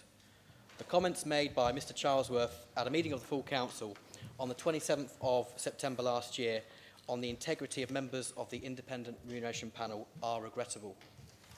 It is also disappointing that Mr Charlesworth has failed to engage with the investigation conducted by the Members' Conduct Panel or abide by the recommendations including issuing an apology.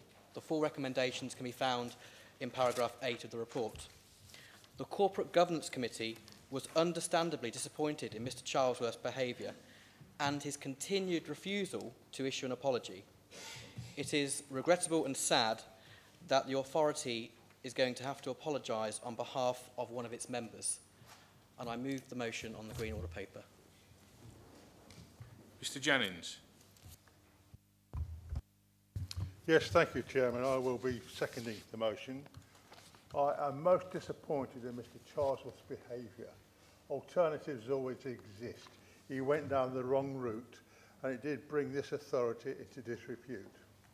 It was the unanimous decision of the Member Conduct Panel, of which I was chairman, that contained representatives of each of the political groups on this council, recommended or asked him to apologise. He has consistently refused to do so. This is just not acceptable, and I will second the proposition before you, Chairman. Thank you, Mr Jennings. Mr Kaufman. Thank you, Chair. I've known Councillor Charlesworth for 20 years. And during the period that I've known him as a colleague on Obion Wigston Council and as a county councillor here, I've found him a first-class person, a first-class councillor, a councillor, just to answer the criticism before, who actually signed the thing, the report that we have to put in. And as all of us sitting here regularly send focus reports out to all our residents. But I'm afraid on this occasion, I believe he's made an error. It's unusual for Councillor Charlesworth to go around upsetting people or doing this, but I really think he has done something which really he shouldn't have done. Not only shouldn't he have done it, his refusal to apologise and cooperate with the committee, I think, is rather sad, because it doesn't indicate to us sitting here the work and good work that he does as a councillor in Wigston. But I think we've got to, and I'm not in no way taking back that view, but I think it really has to be put in context to some degree.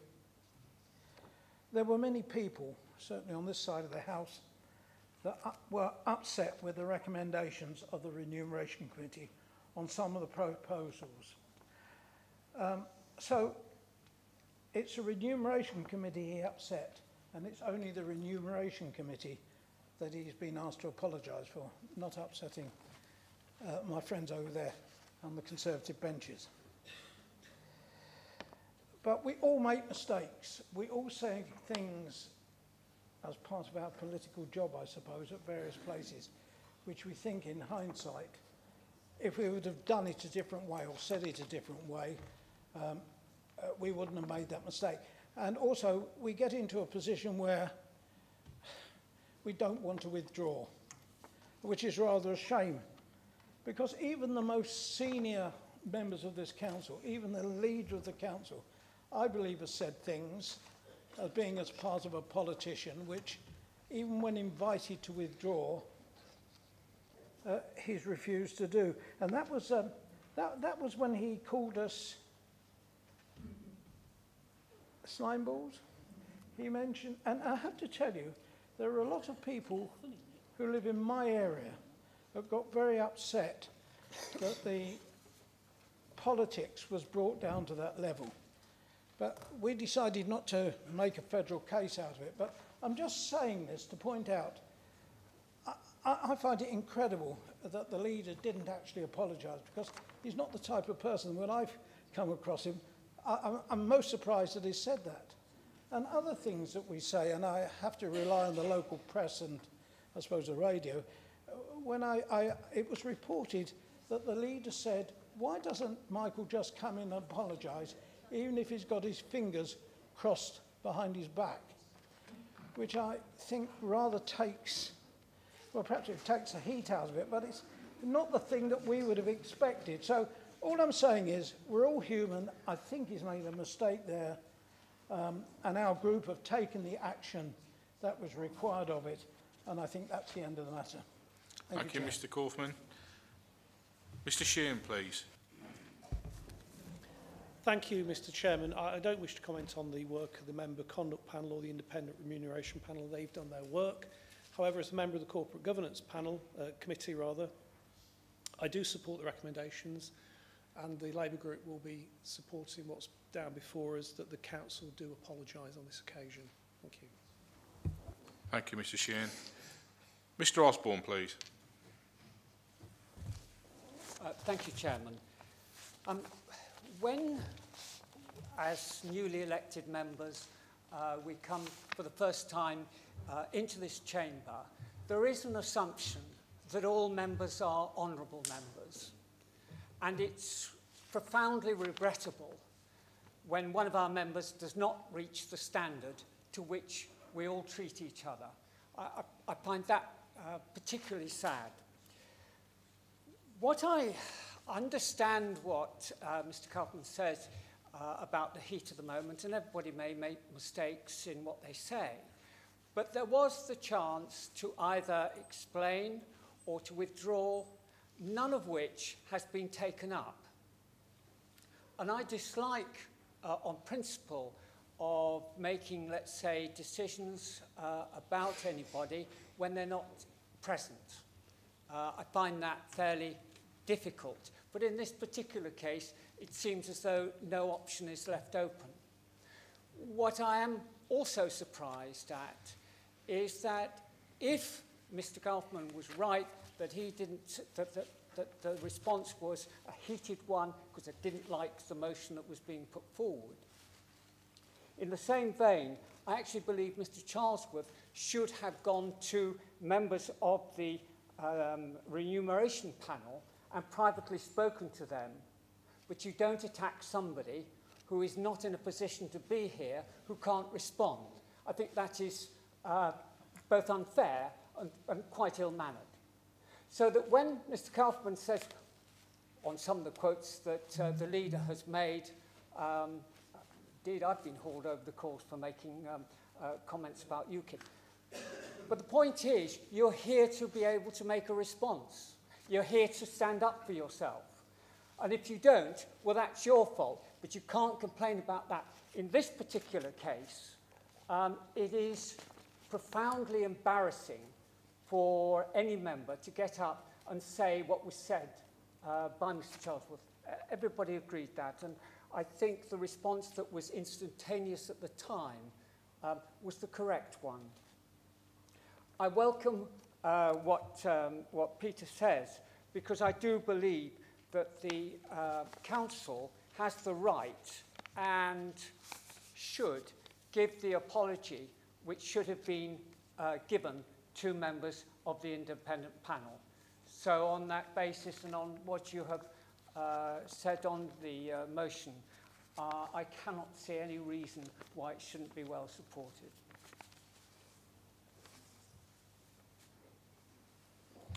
Thank you, Mr. Osborne. Mrs. Richards, sorry. I haven't got my glasses on.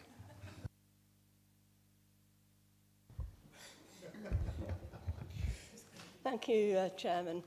Yeah, I'm deeply saddened that Mr. Charlesworth, as an experienced county councillor, could not bring himself to apologise for questioning the independent 3 members of the independent remuneration panel.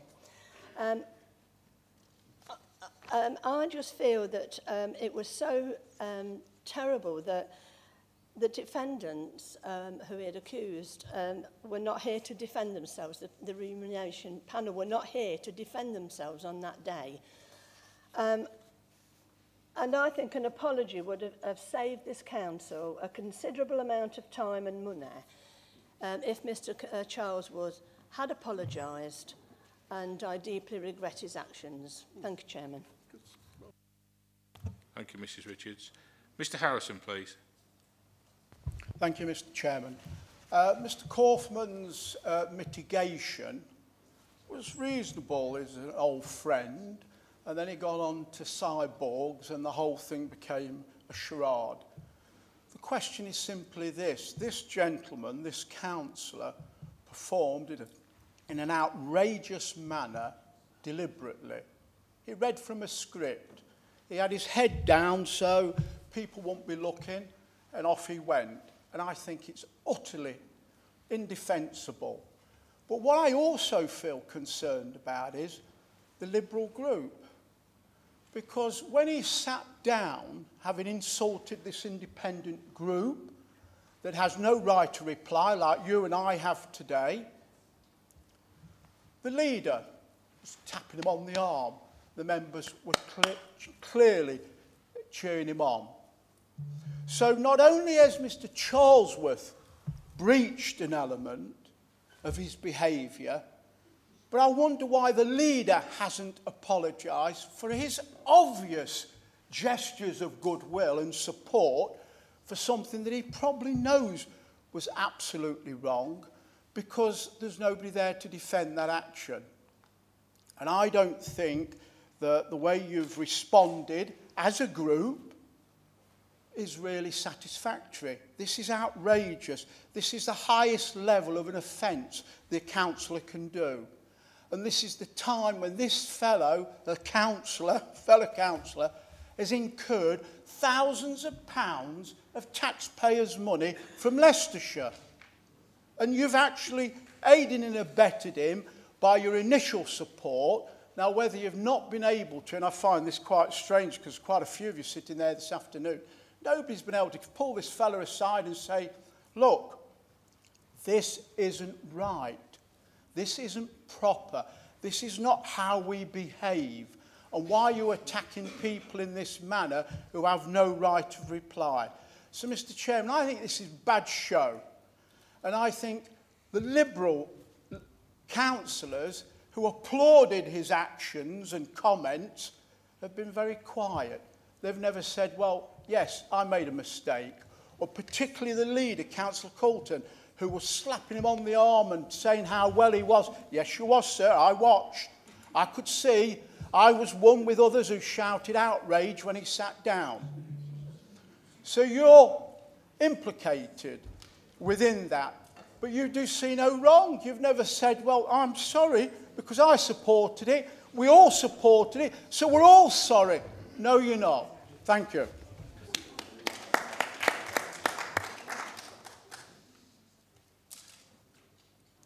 Mr. Rushton.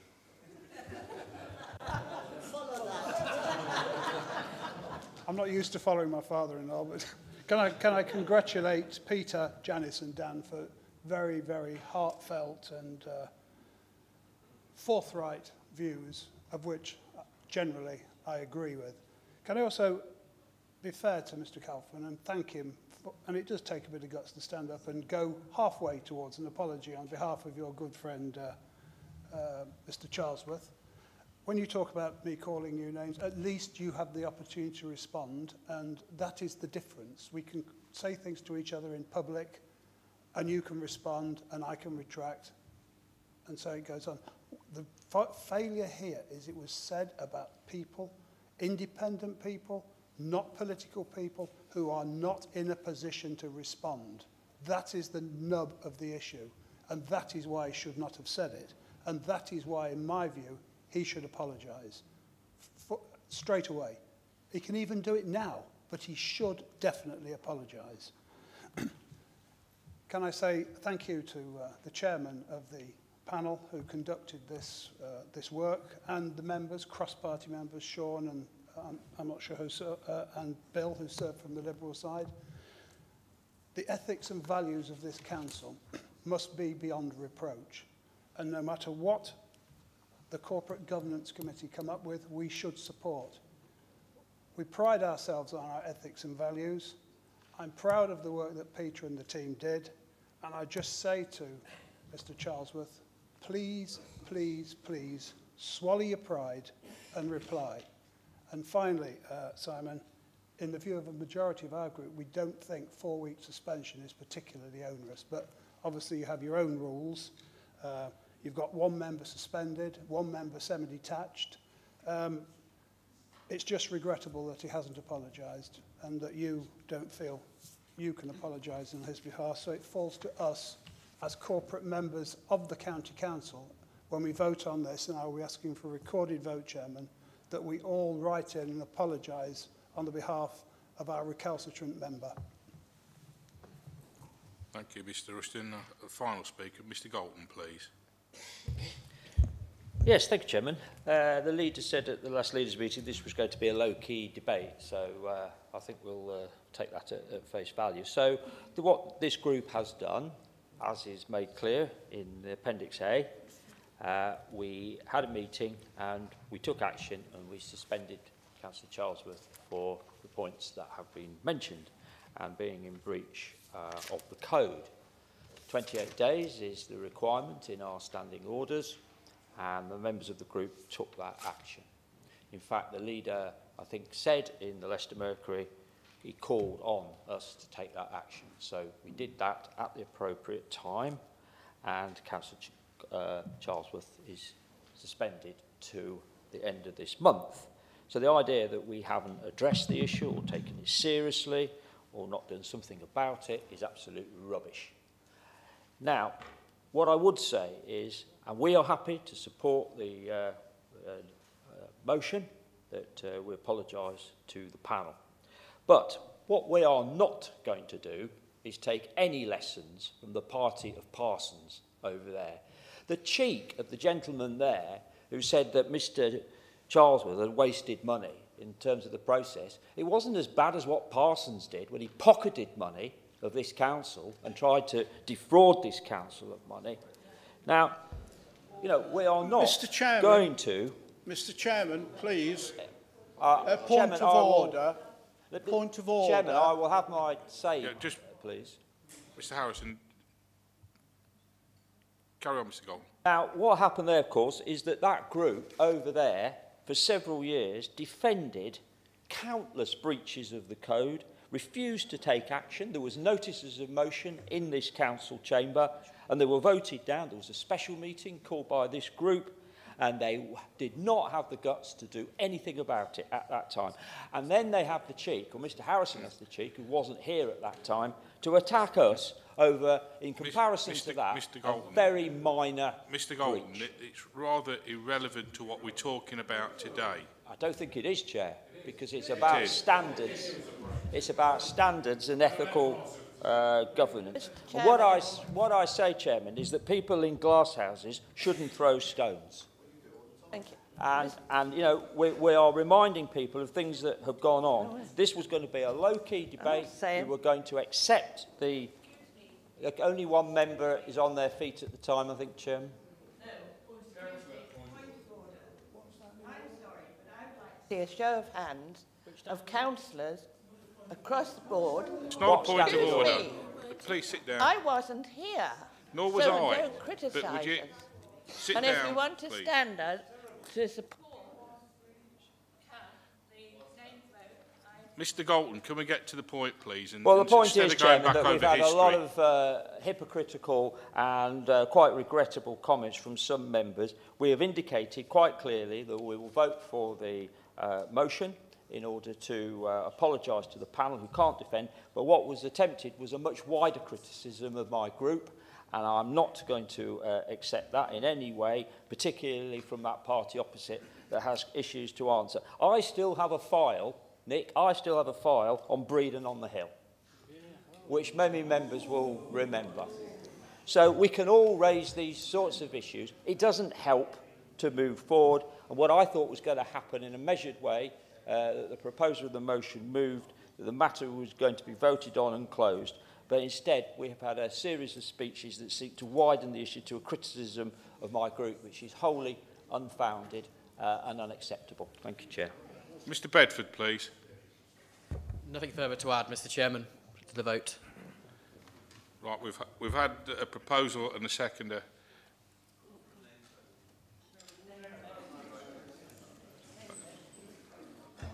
Thank you, members. We'll have a recorded vote now, please. So as more than 5 members have stood up, I'm going to read out a list of your names and please invite you to indicate whether you wish to vote for or against the motion put by Mr Bedford or whether you wish to abstain.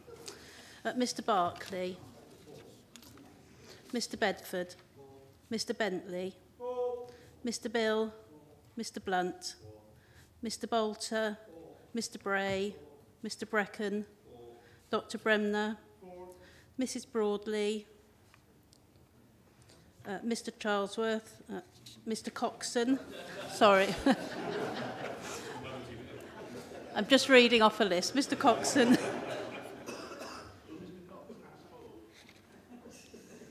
Sorry, I didn't hear. Thank you. Mr Crooks, Dr Einan, Dr Feltham, Mrs Fryer, Mr Galton, Mr Gamble, Mr Gillard, Mrs Hack,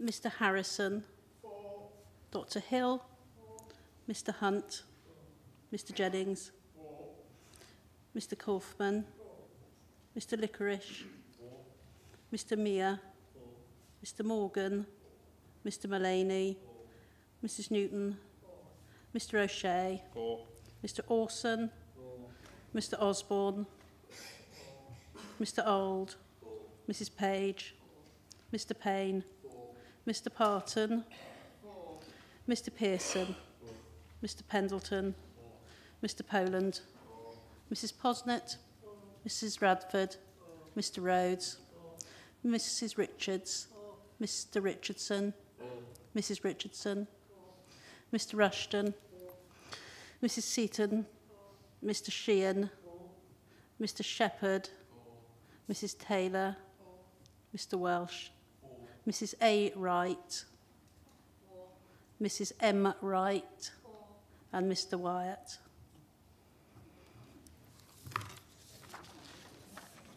That's everyone. That motion is carried.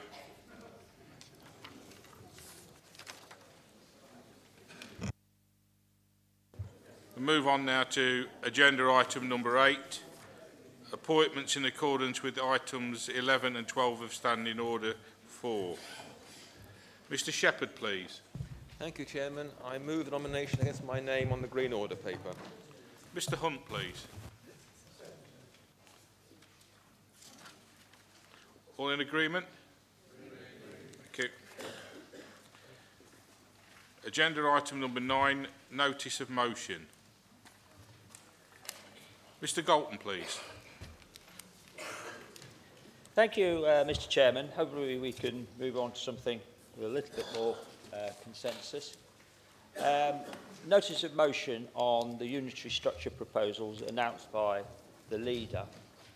We think it's absolutely right that this council, the largest council in Leicestershire, debates this issue and discusses the matter before the current timetable, which wouldn't be until December, some 6 months after it was first proposed. Now, actually, looking at the events that happened, this, as I understand it, was agreed at a meeting of the Conservative group the day before the last council meeting. So you would have thought that with the leader, as he always does, making a statement, he would have made some reference to it. But that wasn't the case. What happened was that 2 days later on the Friday, I got an email, as did Dr. Einan, and at the same time it was announced in the press, and my phone started ringing from the radio and the papers for reaction on what the leader had said. Now, we deal with that all the time, but I do think this council was treated with disrespect by the fact that it wasn't announced and could have been announced. Now, the initial reaction to that was outright hostility from a number of quarters. I refer particularly to the Member of Parliament for Rutland and Melton, Alan Duncan, said he wasn't having planning decisions about Melton made in Glenfield. He called on the leader to withdraw it by the end of the week or something unpleasant would happen to it. I don't quite know what that was meant by that, or perhaps Nick can tell us anything came about.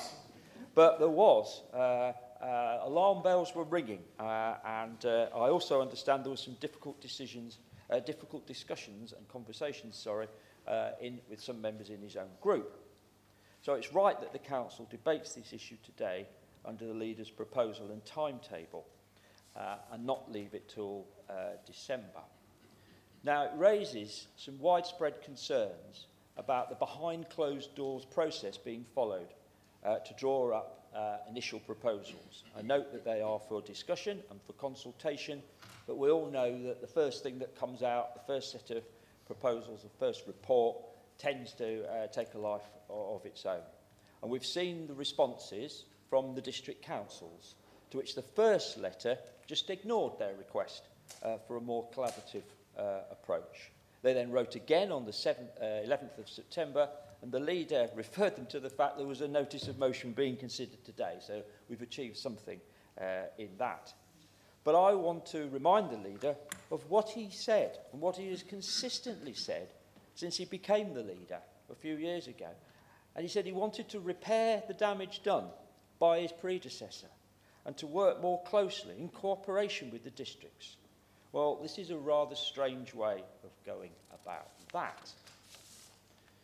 Now, a reasonable conclusion to draw from this proposal, and we've heard about it today from Mr. Rhodes, the financial situation, is that getting rid of the district councils would be a quick fix for the funding crisis faced by this council and for public services in Leicestershire generally, due to the government grant cuts.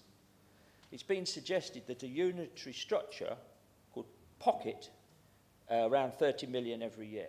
But in fact, there are very few people that know how this figure has been arrived at.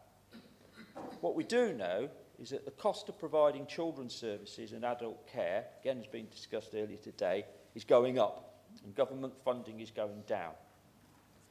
Now, a major concern of a unitary structure is that important local services provided by district and borough councils, I could name numerous, but people that held them in very high regard, parks, recreation, environmental services, would be cut under a unitary council in order to pay for the ever-growing demand of care services. And this, of course, has happened, as referred to earlier by Mr. Rhodes, to a range of services that were provided by this council. Youth service shut down, museums closed, library services cut back or forced to be taken over by the community. And, of course, the range is other. So there is a major concern that if this is all about money and a quick fix, that the outcome of this will be that those services that have been kept going in difficult times will become absolutely under the cosh for cuts in order to address the lack of funding from central government. So we're asked to accept that a devolved model, and we appreciate this is work in process, with local committees empowered to make decisions and with a budget. But of course, all the evidence of that, of the way this authority has been run since austerity started, points in the opposite direction. We've spent the last 8 years centralising services and staff in County Hall, closing offices and service provision out in the localities. And of course, in reality, the council is run by the cabinet, few councillors who make the majority of the decisions. So this saying, oh, well, we'll have a local structure and we'll have local decision-making, it's very hard to take that and accept that that's how it would work. But, of course, the key point of this motion, the key point in bringing this today, is the principle that actually we're going about this the wrong way. Regardless of which side of the argument there needs to be a proper process, a proper approach to the way it's done. I know we're going to debate an amendment shortly, and I think that, if anything, our notice of motion, that the amendment does address that issue of how we go about this process. But in conclusion, Part B of our motion asks the Cabinet to reconsider the process and commence a more open and inclusive process with representatives affected by all tiers. We talk about more powers to parishes. We haven't talked. We talk about creating parishes. We've not actually engaged with them at all on how that might work and what they might do. But particularly the correspondence with the district councils, they are not happy about the way the leader's gone about this, and we need to address that, and we need to address it now, and that's what our notice of motion seeks to do. Thank you, Chairman. Thank you, Mr. Galton. Mr. Mullaney. Thank you, Mr. Chairman. One of the main objectives of the County Council at the moment is to save money, and I speak in support of this motion in order to save money for the Council. To save money on a consultation which will be utterly pointless if it's simply on a single unitary for Leicestershire, and money that could be spent better on delivering frontline services. The relevant government minister, James Brokenshire, has made it plain that only unitary plans with overwhelming support locally will be passed through Parliament. And it's plain that one unitary for Leicestershire does not have overwhelming support locally. Tory MPs have spoken against the plans. Tory district leaders have spoken against it. In fact, the Conservative leader of Hinckley and Bosworth is shortly going to be presenting a motion or an idea to the Council for a unitary authority for Hinckley and Bosworth only. So clearly he has not been convinced. Clearly he's not been convinced of the argument for a single unitary authority. These plans have to get through Parliament to be implemented. Now, is the Prime Minister really going to use up political capital to force Tory MPs in Leicestershire to vote through a reorganisation that they don't want? You know, what is keeping the Prime Minister awake at night? Is it worrying what history will say about her position on Brexit, or is it what history will say about her view on reorganisation of local government in Leicestershire? I think we can see which one it is. The government is not going to waste any political capital trying to force this plan through against the views of Leicestershire Tory MPs. So they should be dropped now. How much money will be spent on the consultation on these plans? How much officer time will be spent, taken up, trying to deliver these plans? All of which will be wasted if Parliament doesn't give them their approval at the end of the process. And this reorganisation is doing to this authority what Brexit is doing to the government, taking up huge amounts of time, officer time and efforts, which could be spent on other more day-to-day concerns. The reality is the plans for a Leicestershire or single Leicestershire authority are dead in the water, and they were within hours of being announced when both Conservative MPs and district leaders made it plain that they opposed these plans. So this afternoon, we can vote to say that we want to halt a process towards a single unitary authority, or we can carry on with a pointless consultation, which will mean throwing good money after bad, and at the end of it, this financially struggling county council will end up having a single unitary authority not pass through Parliament at all. So I say today, let's draw an end to this issue.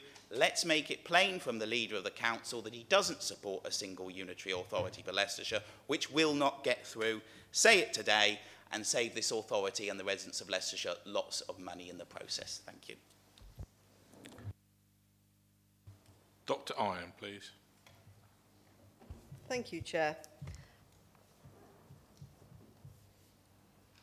The district councils, apparently, have agreed that there is a need for reform on the doorstep. When I knock on people's doors, they are very clear that there needs to be some kind of reform of local government. We have 2 councils, sometimes 3 in areas, and people haven't a clue which one is supposed to be doing what for them.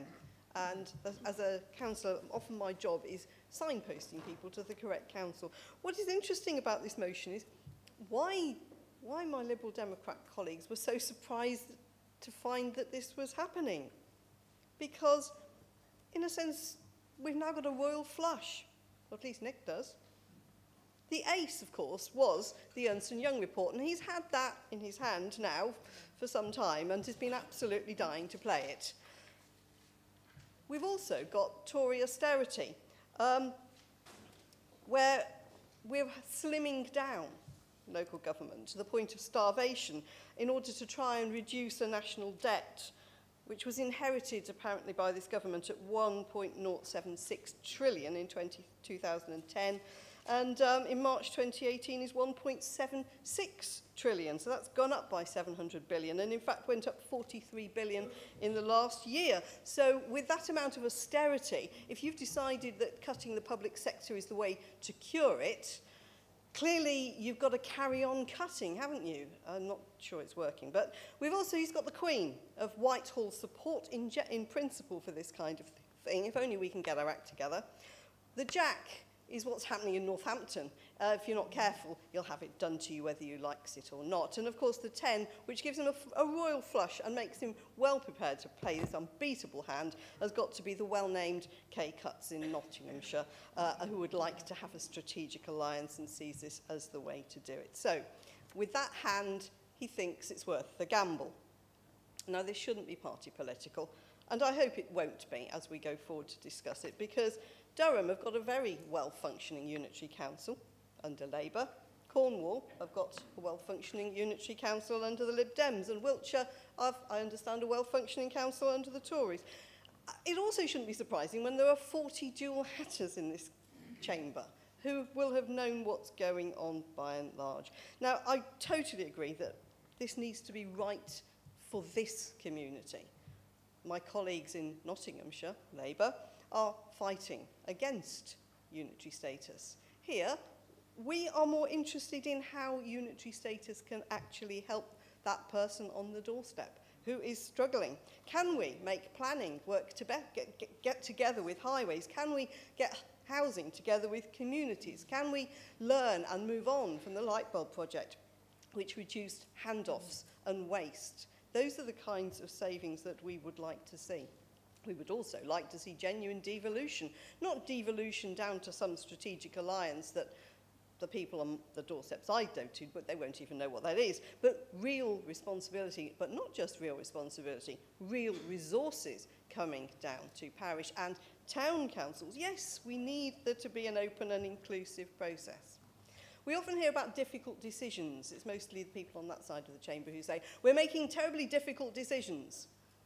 Who are they difficult for?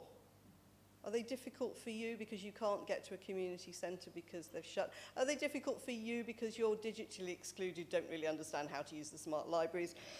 No, they're not difficult for you. This is difficult for us. Oh my goodness, this is a really difficult decision, whether or not to go ahead with this, whether or not it really will have the promises that we would want from it on this side. And I do think that there is a point in improving the way that we deal with this and learn from other councils about how to do it well. Because we've got to make this work, because it would be terrible if this was just a bit of internecine warfare between the 7 district councils and this council, rather than a genuine coming together to do what's right for our communities. Thank you, Dr. Hine. Mr. Bill. Yes, thank you, Mr. Chairman. I think the amendment sort of sets out really what's going to happen. It doesn't really take us very much further forward. It's just a factual statement, and it's welcome in that respect. What we've tried to do with this motion, of course, is set out our concerns about the situation we find ourselves in. A few years ago, many years ago now, I used to work in industry, and we always had a sort of sceptical view of reorganisations which used to take place on a regular basis. And in the end, one of my colleagues pinned up on the wall a well-known saying, which goes back 2,000 years and was written by Petronius in the time of Nero. And it says, we tend to meet any new situation by reorganising, and a wonderful method it can be for creating the illusion of progress while producing confusion, inefficiency, and demoralisation. Now, I've been through a whole series of reorganisations in my time in local government, at least 2, apart from all the other changes, and I can report back that each time Petronius was right, and the confusion, inefficiency, and demoralisation is the order of the day for years after the act is taken, with people applying for their own jobs, jealousies, resentment, costs of redundancies, and so on and so forth. The damage which was caused by the urban and rural districts coming together has really never really probably been resolved. and so it goes on. Now, what my colleagues have actually pointed out is that what the amendment doesn't really refer to in any depth is the financial crisis facing county government. It was mentioned earlier on in the day by Byron, and we've referred to it here. That is the real crux of the matter. We're social services, both children and adults. The costs are overwhelming everybody, and that is the problem that has to be addressed. Simply shuffling councils around will only spread the misery. Might reduce the misery up here, but just spread it further onto the ground. We've got to look at the real cause of the problems we find ourselves in and not play around with reorganisation for the sake of it. Thank you, Chairman. Thank you, Mr. Bill. Mr. Kaufman.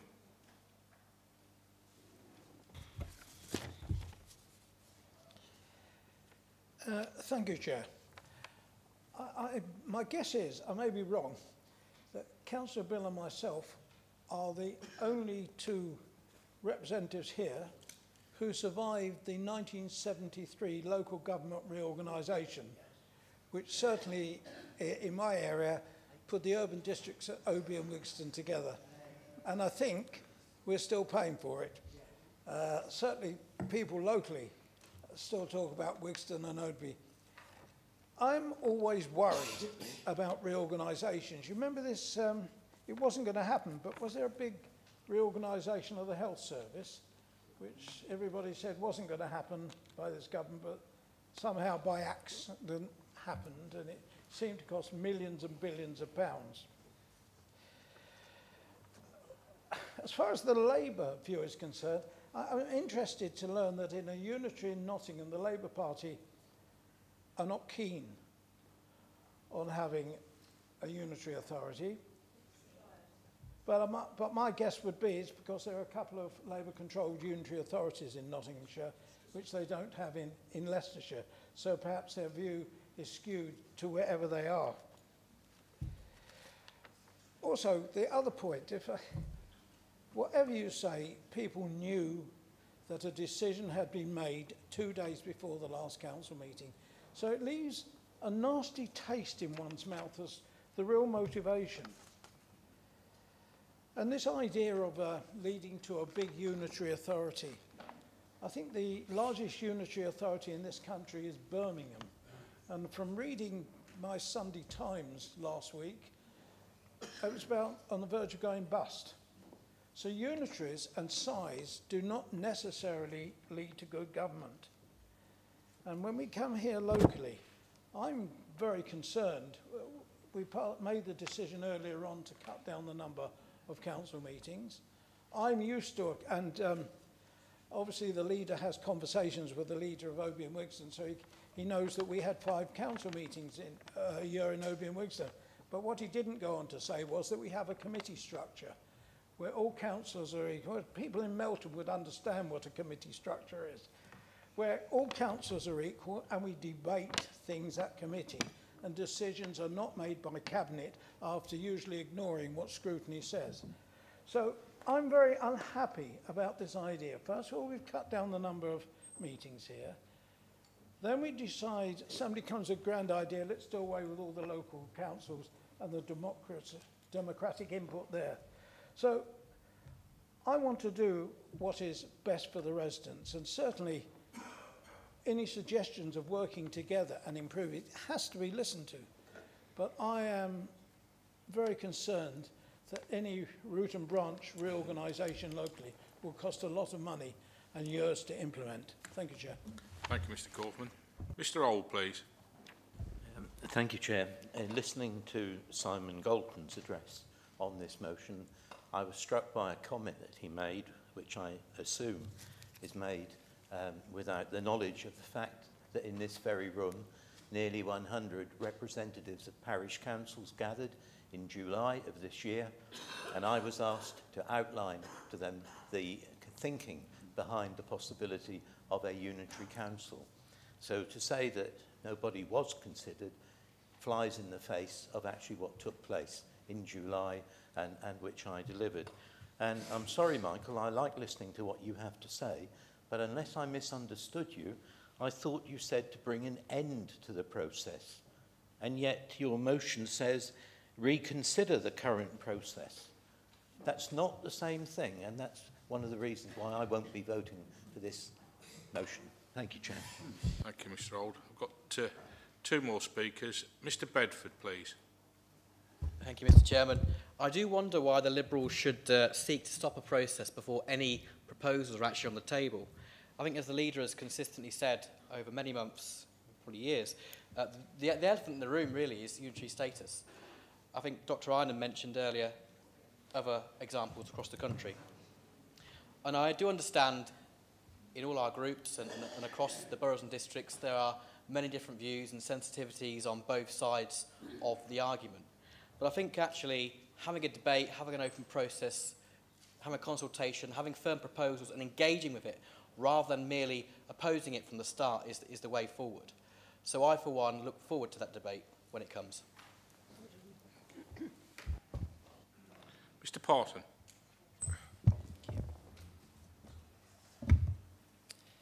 Now, it's understood that there is criticism of the leader's methods of communication. And the way I want to address this is the story of the man who says to his young son after he comes back from school, "You're the class leader. What do leaders get to do?" And the young son answers, "I get to hold the door open." Now, the leader's holding the door open for us. And sometimes you hold the door open for an opportunity. Sometimes it's for a very uncomfortable truth. But this is for the next few weeks in all of our work at County Hall. And what the leader's done, he's held the door open to a huge issue.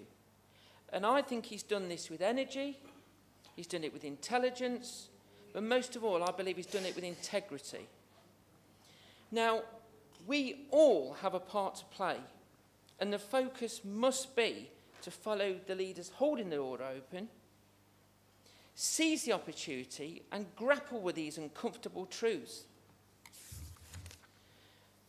Whilst holding this, what's the number one focus that must drive everything we've got to do? It's the men, it's the women, and it's the children of Leicestershire. What's best for them? Not us. We must put ourselves second and put themselves first. The door's been held open for us by the leader. We've got to go through it, and we've got to do what's best for these people.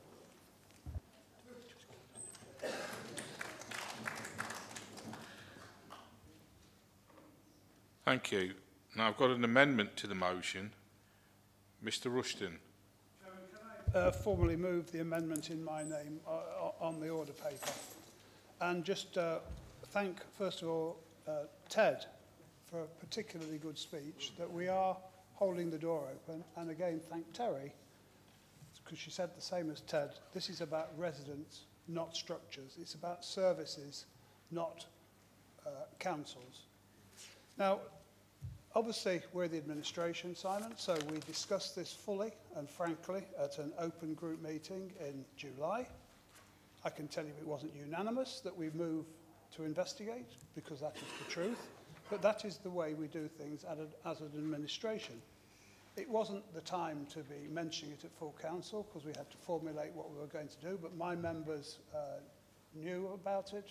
Some were unhappy, obviously, some were very happy. So that's why we ran it through the group, as a group leader does. If I had the group say no, it wouldn't have gone anywhere, but it did, and this is where we are.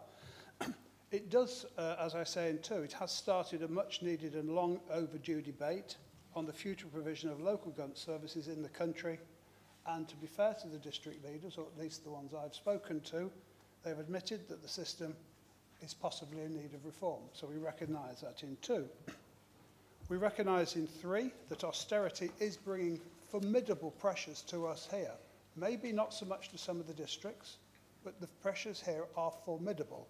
And if you go further down little 3, requiring county councils such as Leicestershire to consider a unitary structure, consider.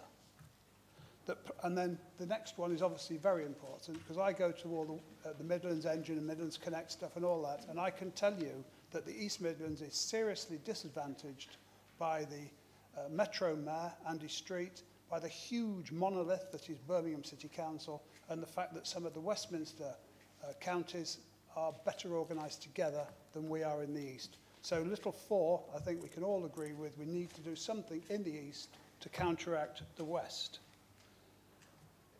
Going on from that, I've actually written over what the number is, I presume it's 5, that the information provided in the Cabinet report will allow members to undertake detailed scrutiny, and I mean detailed scrutiny. There is no particular, you'll be in charge of it, Simon. I've said to you when I first discussed this with you, I think it was at the LGA, you can scrutinise it for as long as you like, and you can come up with conclusions and feed them back to the Cabinet.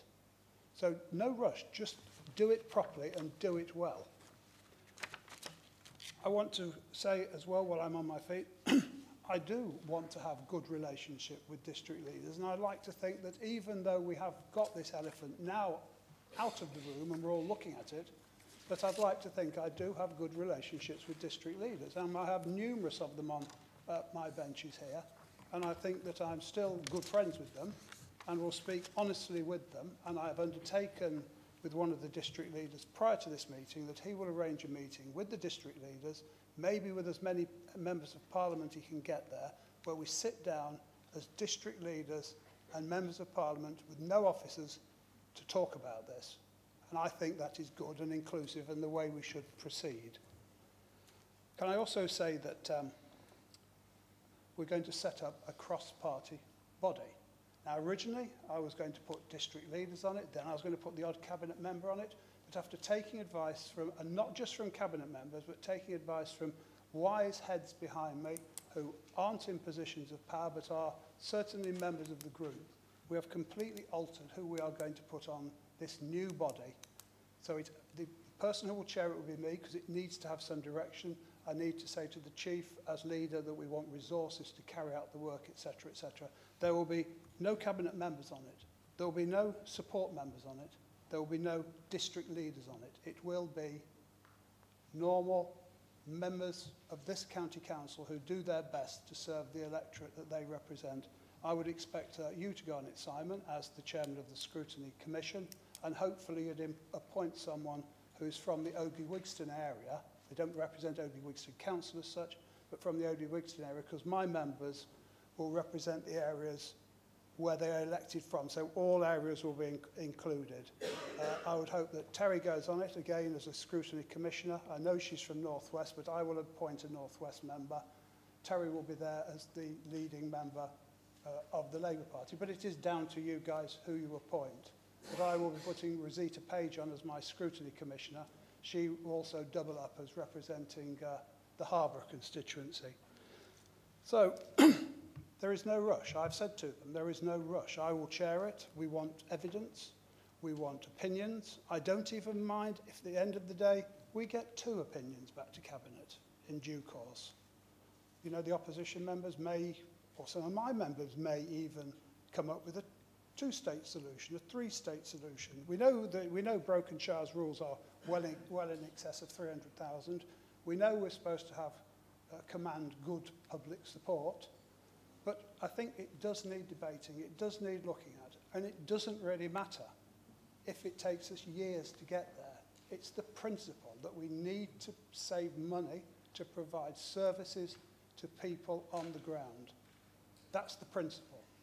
Now, and it will be a free vote. I've told my group it's a free vote when it comes back to council, say June, July, May, whatever, after we've done plenty of work on it, it is a free vote.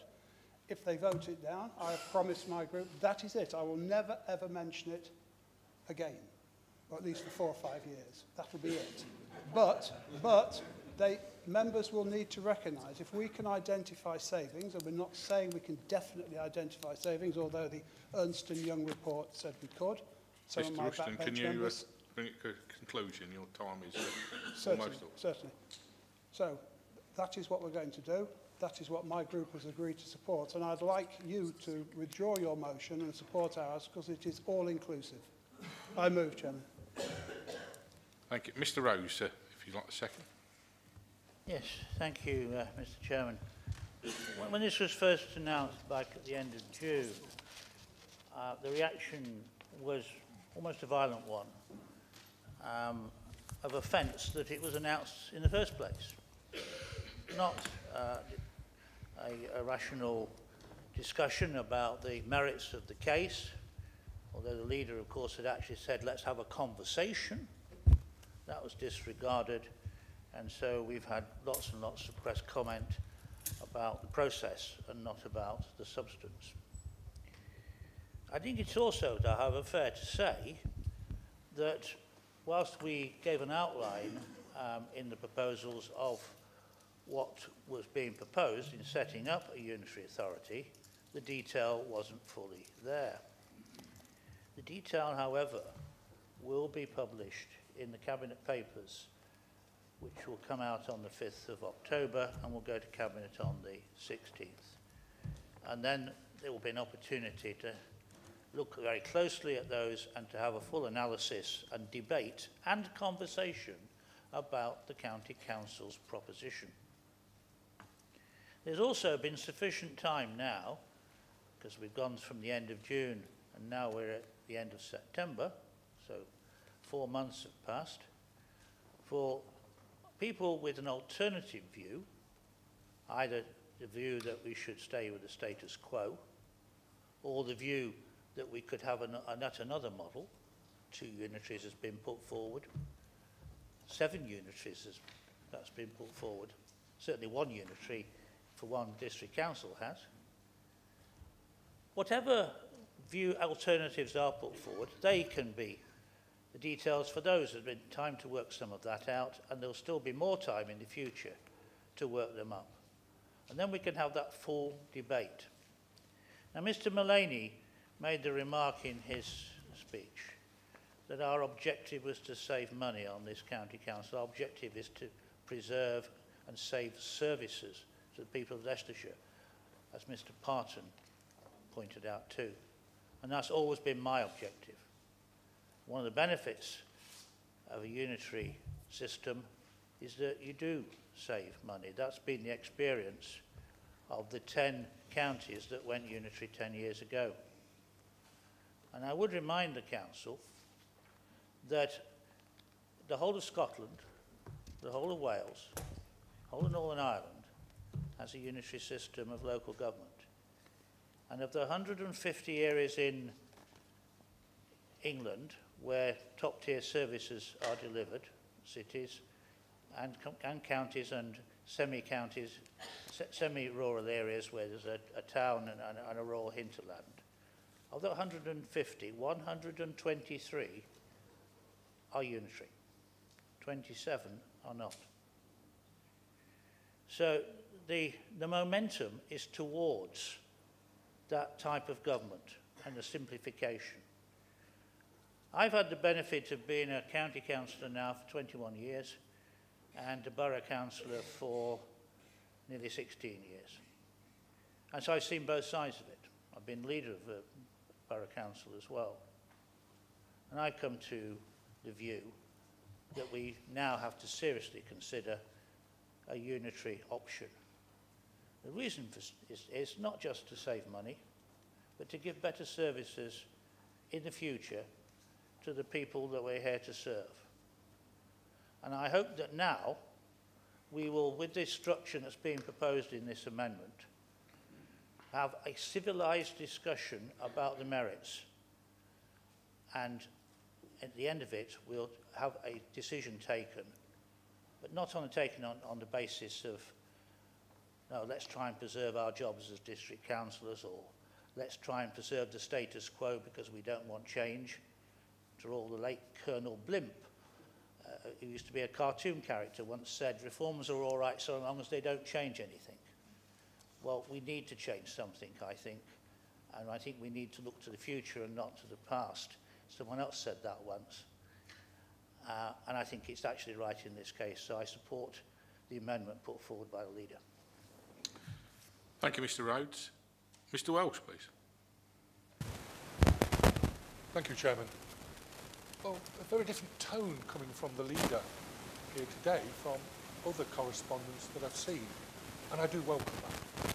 And if our group has achieved nothing than a reflection on the process to date, then I'm pleased that we've achieved that. I think that we got off on the wrong foot in this matter.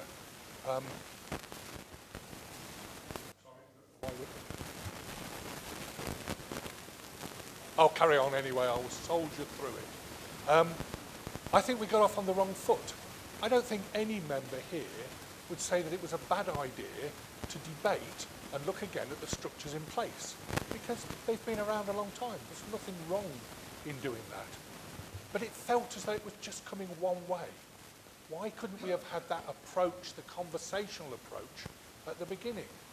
We know at Blaby, you guys know I'm from there, that Lightbulb has been a great success and may well be an indicator of one of the options that we have before us in a way forward. A closeness between county and districts, possibly, that we haven't even thought about in the past. And that idea of planning departments working with highways, why couldn't we do that? Why are those things still not possible? And yet still preserve the closeness of that the districts and boroughs have with their population. So I think we got off on the wrong foot. And if I had to give evidence of that, you've now had your copies of Leicestershire Matters. What a difference the tone is in that with the tone we're hearing today. So I welcome the change in tone. I wish the amendment had gone that one step further and actually spelt about there's no rush, I do thank the leader for that comment because it will take time to work through, and I wish that we formally here in the amendment brought the district council leaders on board in that discussion. Now, the leader referred to that and inferred that it would happen, but that's not in the amendment, and I just think that's a bit of a disappointment. Thank you, Mr. Welsh. Dr. Ryan, please. Thank you, Chair. And I thank the leader for bringing this amendment. I think that it does come up with some really helpful ideas. And on this side, I think we would be very happy to sit on a cross-party working group to ensure that whatever is discussed is going to actually work. I was somewhat dubious about whether or not we should have such a body in addition to the scrutiny bodies, but having heard that it will be properly resourced, then yes, this is a very tempting proposition, and our group would be minded to support it, except for one thing, is that certainly the first half of it reads as if it's written for the Conservative group. And I think that that's the reality, is that in this chamber, I think we sitting here, we have 3 district leaders on the Tory group. One, is Joe here? Oh, there you are, or 4. And there's, I think Neil Bannister can't be here, but I'm sure Blake Payne will know how he feels. Mike Hall isn't here. But we've more or less got the district leaders here. What I think the Labour group need to do is to sit back and watch what happens with this motion. Because what I want to know is whether or not this group supports this motion. So though we are generally supportive, we would like to sit back, abstain, and let the decision get made amongst those people who have most interest in making it. Thank you, Dr. Ryan. Mr. Osborne, please. Thank you, Chairman. When I read the original motion, I thought, well, as usual with some of the Liberal things, good in parts, some I would not agree with. The nub of what was put was the Council has a more open and inclusive process with representatives from the affected tiers of local government. Now, I find that an attractive idea. However, it's the actual practicality that I think rules it out. I think it makes it very difficult. It is the Council's responsibility, if they want to pursue this, and they will pursue it after this vote, it is their responsibility to come up with a plan or an idea of how we should progress. It is then up to others, whether they're speaking on behalf of districts or whichever tier of government, to then say either we don't agree with it, and if they don't agree with it, this council's entitled to say, well, what do you believe in? Because at some stage, there has to be some negotiation. But until a council actually formulates some plans and some vision, it is very difficult, and I don't think you can do that in a vacuum if you have everybody in a big tent, however exciting that might be. You just won't get anywhere. You'll just be arguing all the time. And it is, in a way, more sensible and more efficient for this council to make a decision on what this council's view should be.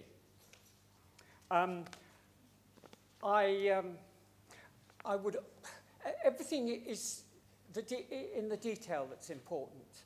And I suppose the most important part for me is in D, that the Chief is going to be asked to include proposed terms of reference for the cross-party working group. I think that, for me, is one of the most essential bits that we're asking our senior officer to deal with. But I would ask that if you are going to look at all tiers of local government, you must at the same time look at parish councils and town councils on the whole integration of how we actually run services for the people of Leicestershire, because we're doing it, whichever authority you have has got to deal with it. I regret that our decision in 2014 would have provided a basis, not the basis, but a basis on which a conversation could have started. There's no point in looking in hindsight. That's easy judgment, hindsight. We have to look for a way forward. And I think something like that, depending on the terms of reference and what comes forward to an unnamed scrutiny, I look forward to that. I think it's the only practical way that you're going to start to get to some resolution. Thank you, Mr. Osborne. I've got two more speakers, and then I think we'll draw a conclusion to this debate on the amendment. Mr. Sheehan, please. Yes, Nick, I think the problem you've got here is that you did kind of give the game away 2.5 years ago when we debated this in full council. You said that there was no appetite for restructuring amongst the districts and boroughs. And I think we're all waiting to hear what you think has changed since then. But we've heard Plotinus being quoted and Colonel Blimp. I think that the historical figure that comes to mind with this whole business is Mikhail Gorbachev. Remember Perestroika? He had an economic crisis in the Soviet Union and he tried to bring in Perestroika and Glasnost, which is what Simon seems to be angling for. But what happened? The Soviet Union collapsed. It didn't work. And Nick, sorry, but you're no Gorbachev.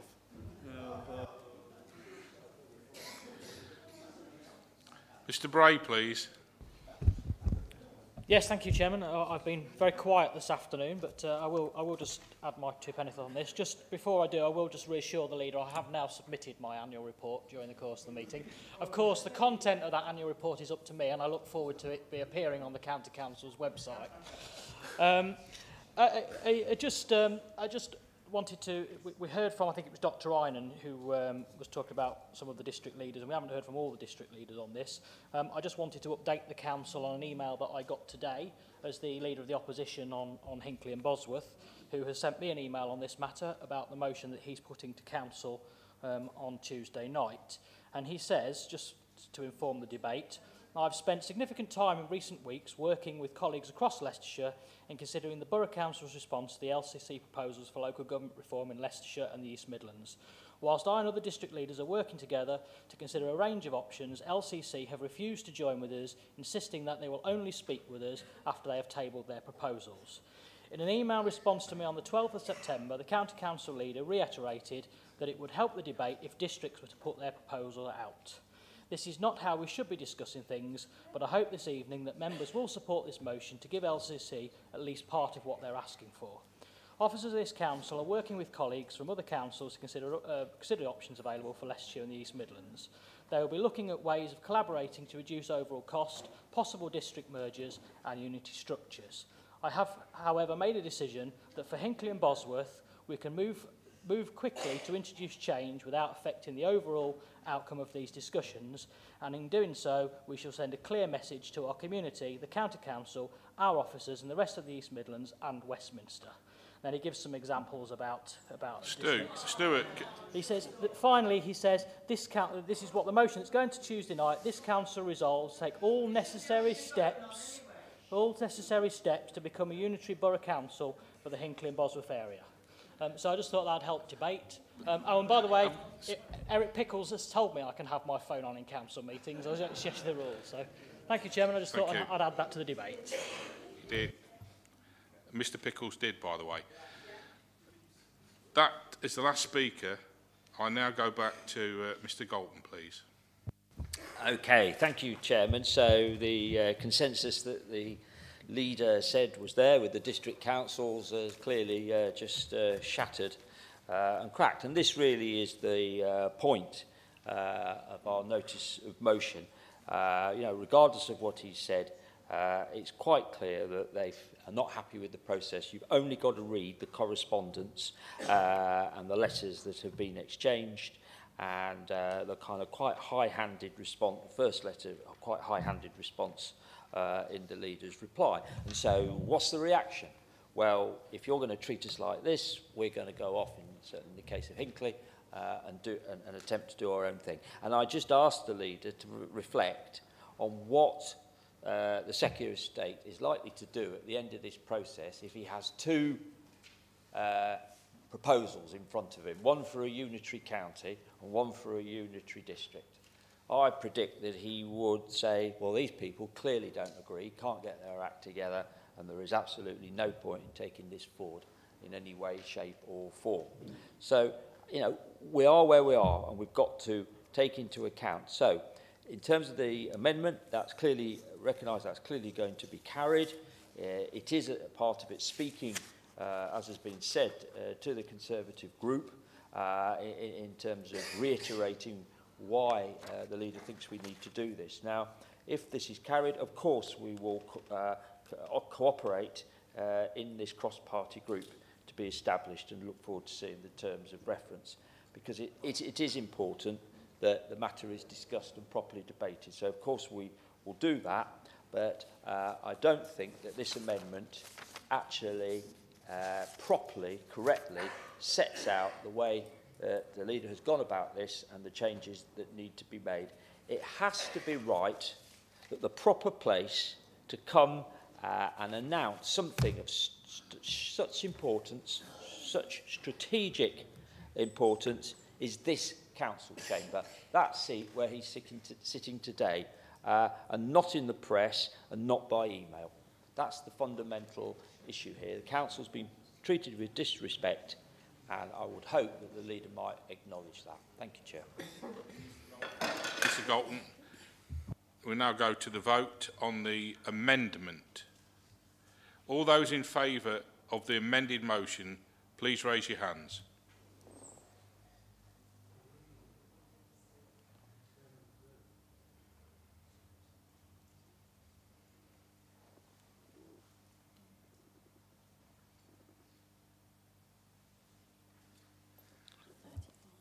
Those against?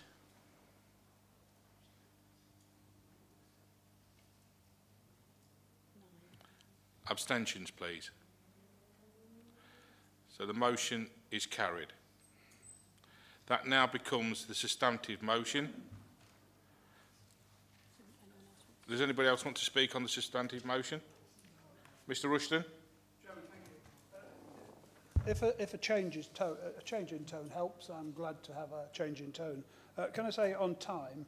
Time is time. The Cabinet will not consider this till middle of October. So if I say 6 months from the middle of October as a time for the body which you've graciously consented to sit on to report back, that'll take you to around the 30th of April. Something around there would be appropriate. And can I ask that in terms of reference, I've seen them with the Chief, they will be broad. I'll be chairing it as leader, so if I don't like them, we can alter them, so they will work. And the panel will scrutinise, so will scrutiny, and we need to consult widely. So I've just written down people here who we must consult. So I've got the LEP, universities, businesses, people, voters, parishes, and of course district councils. So if we consult all those in the next 6 months, I think we'll do blooming well, reach some conclusions, bring them back to Cabinet, and then we'll bring it back to Council, and if you don't like it, you can vote against it. Mr Galton, you have a right to reply.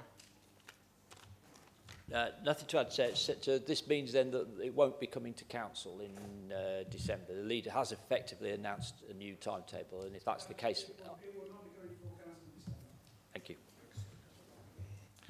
Thank you. We have the substantive motion now. Can I have those all in favour?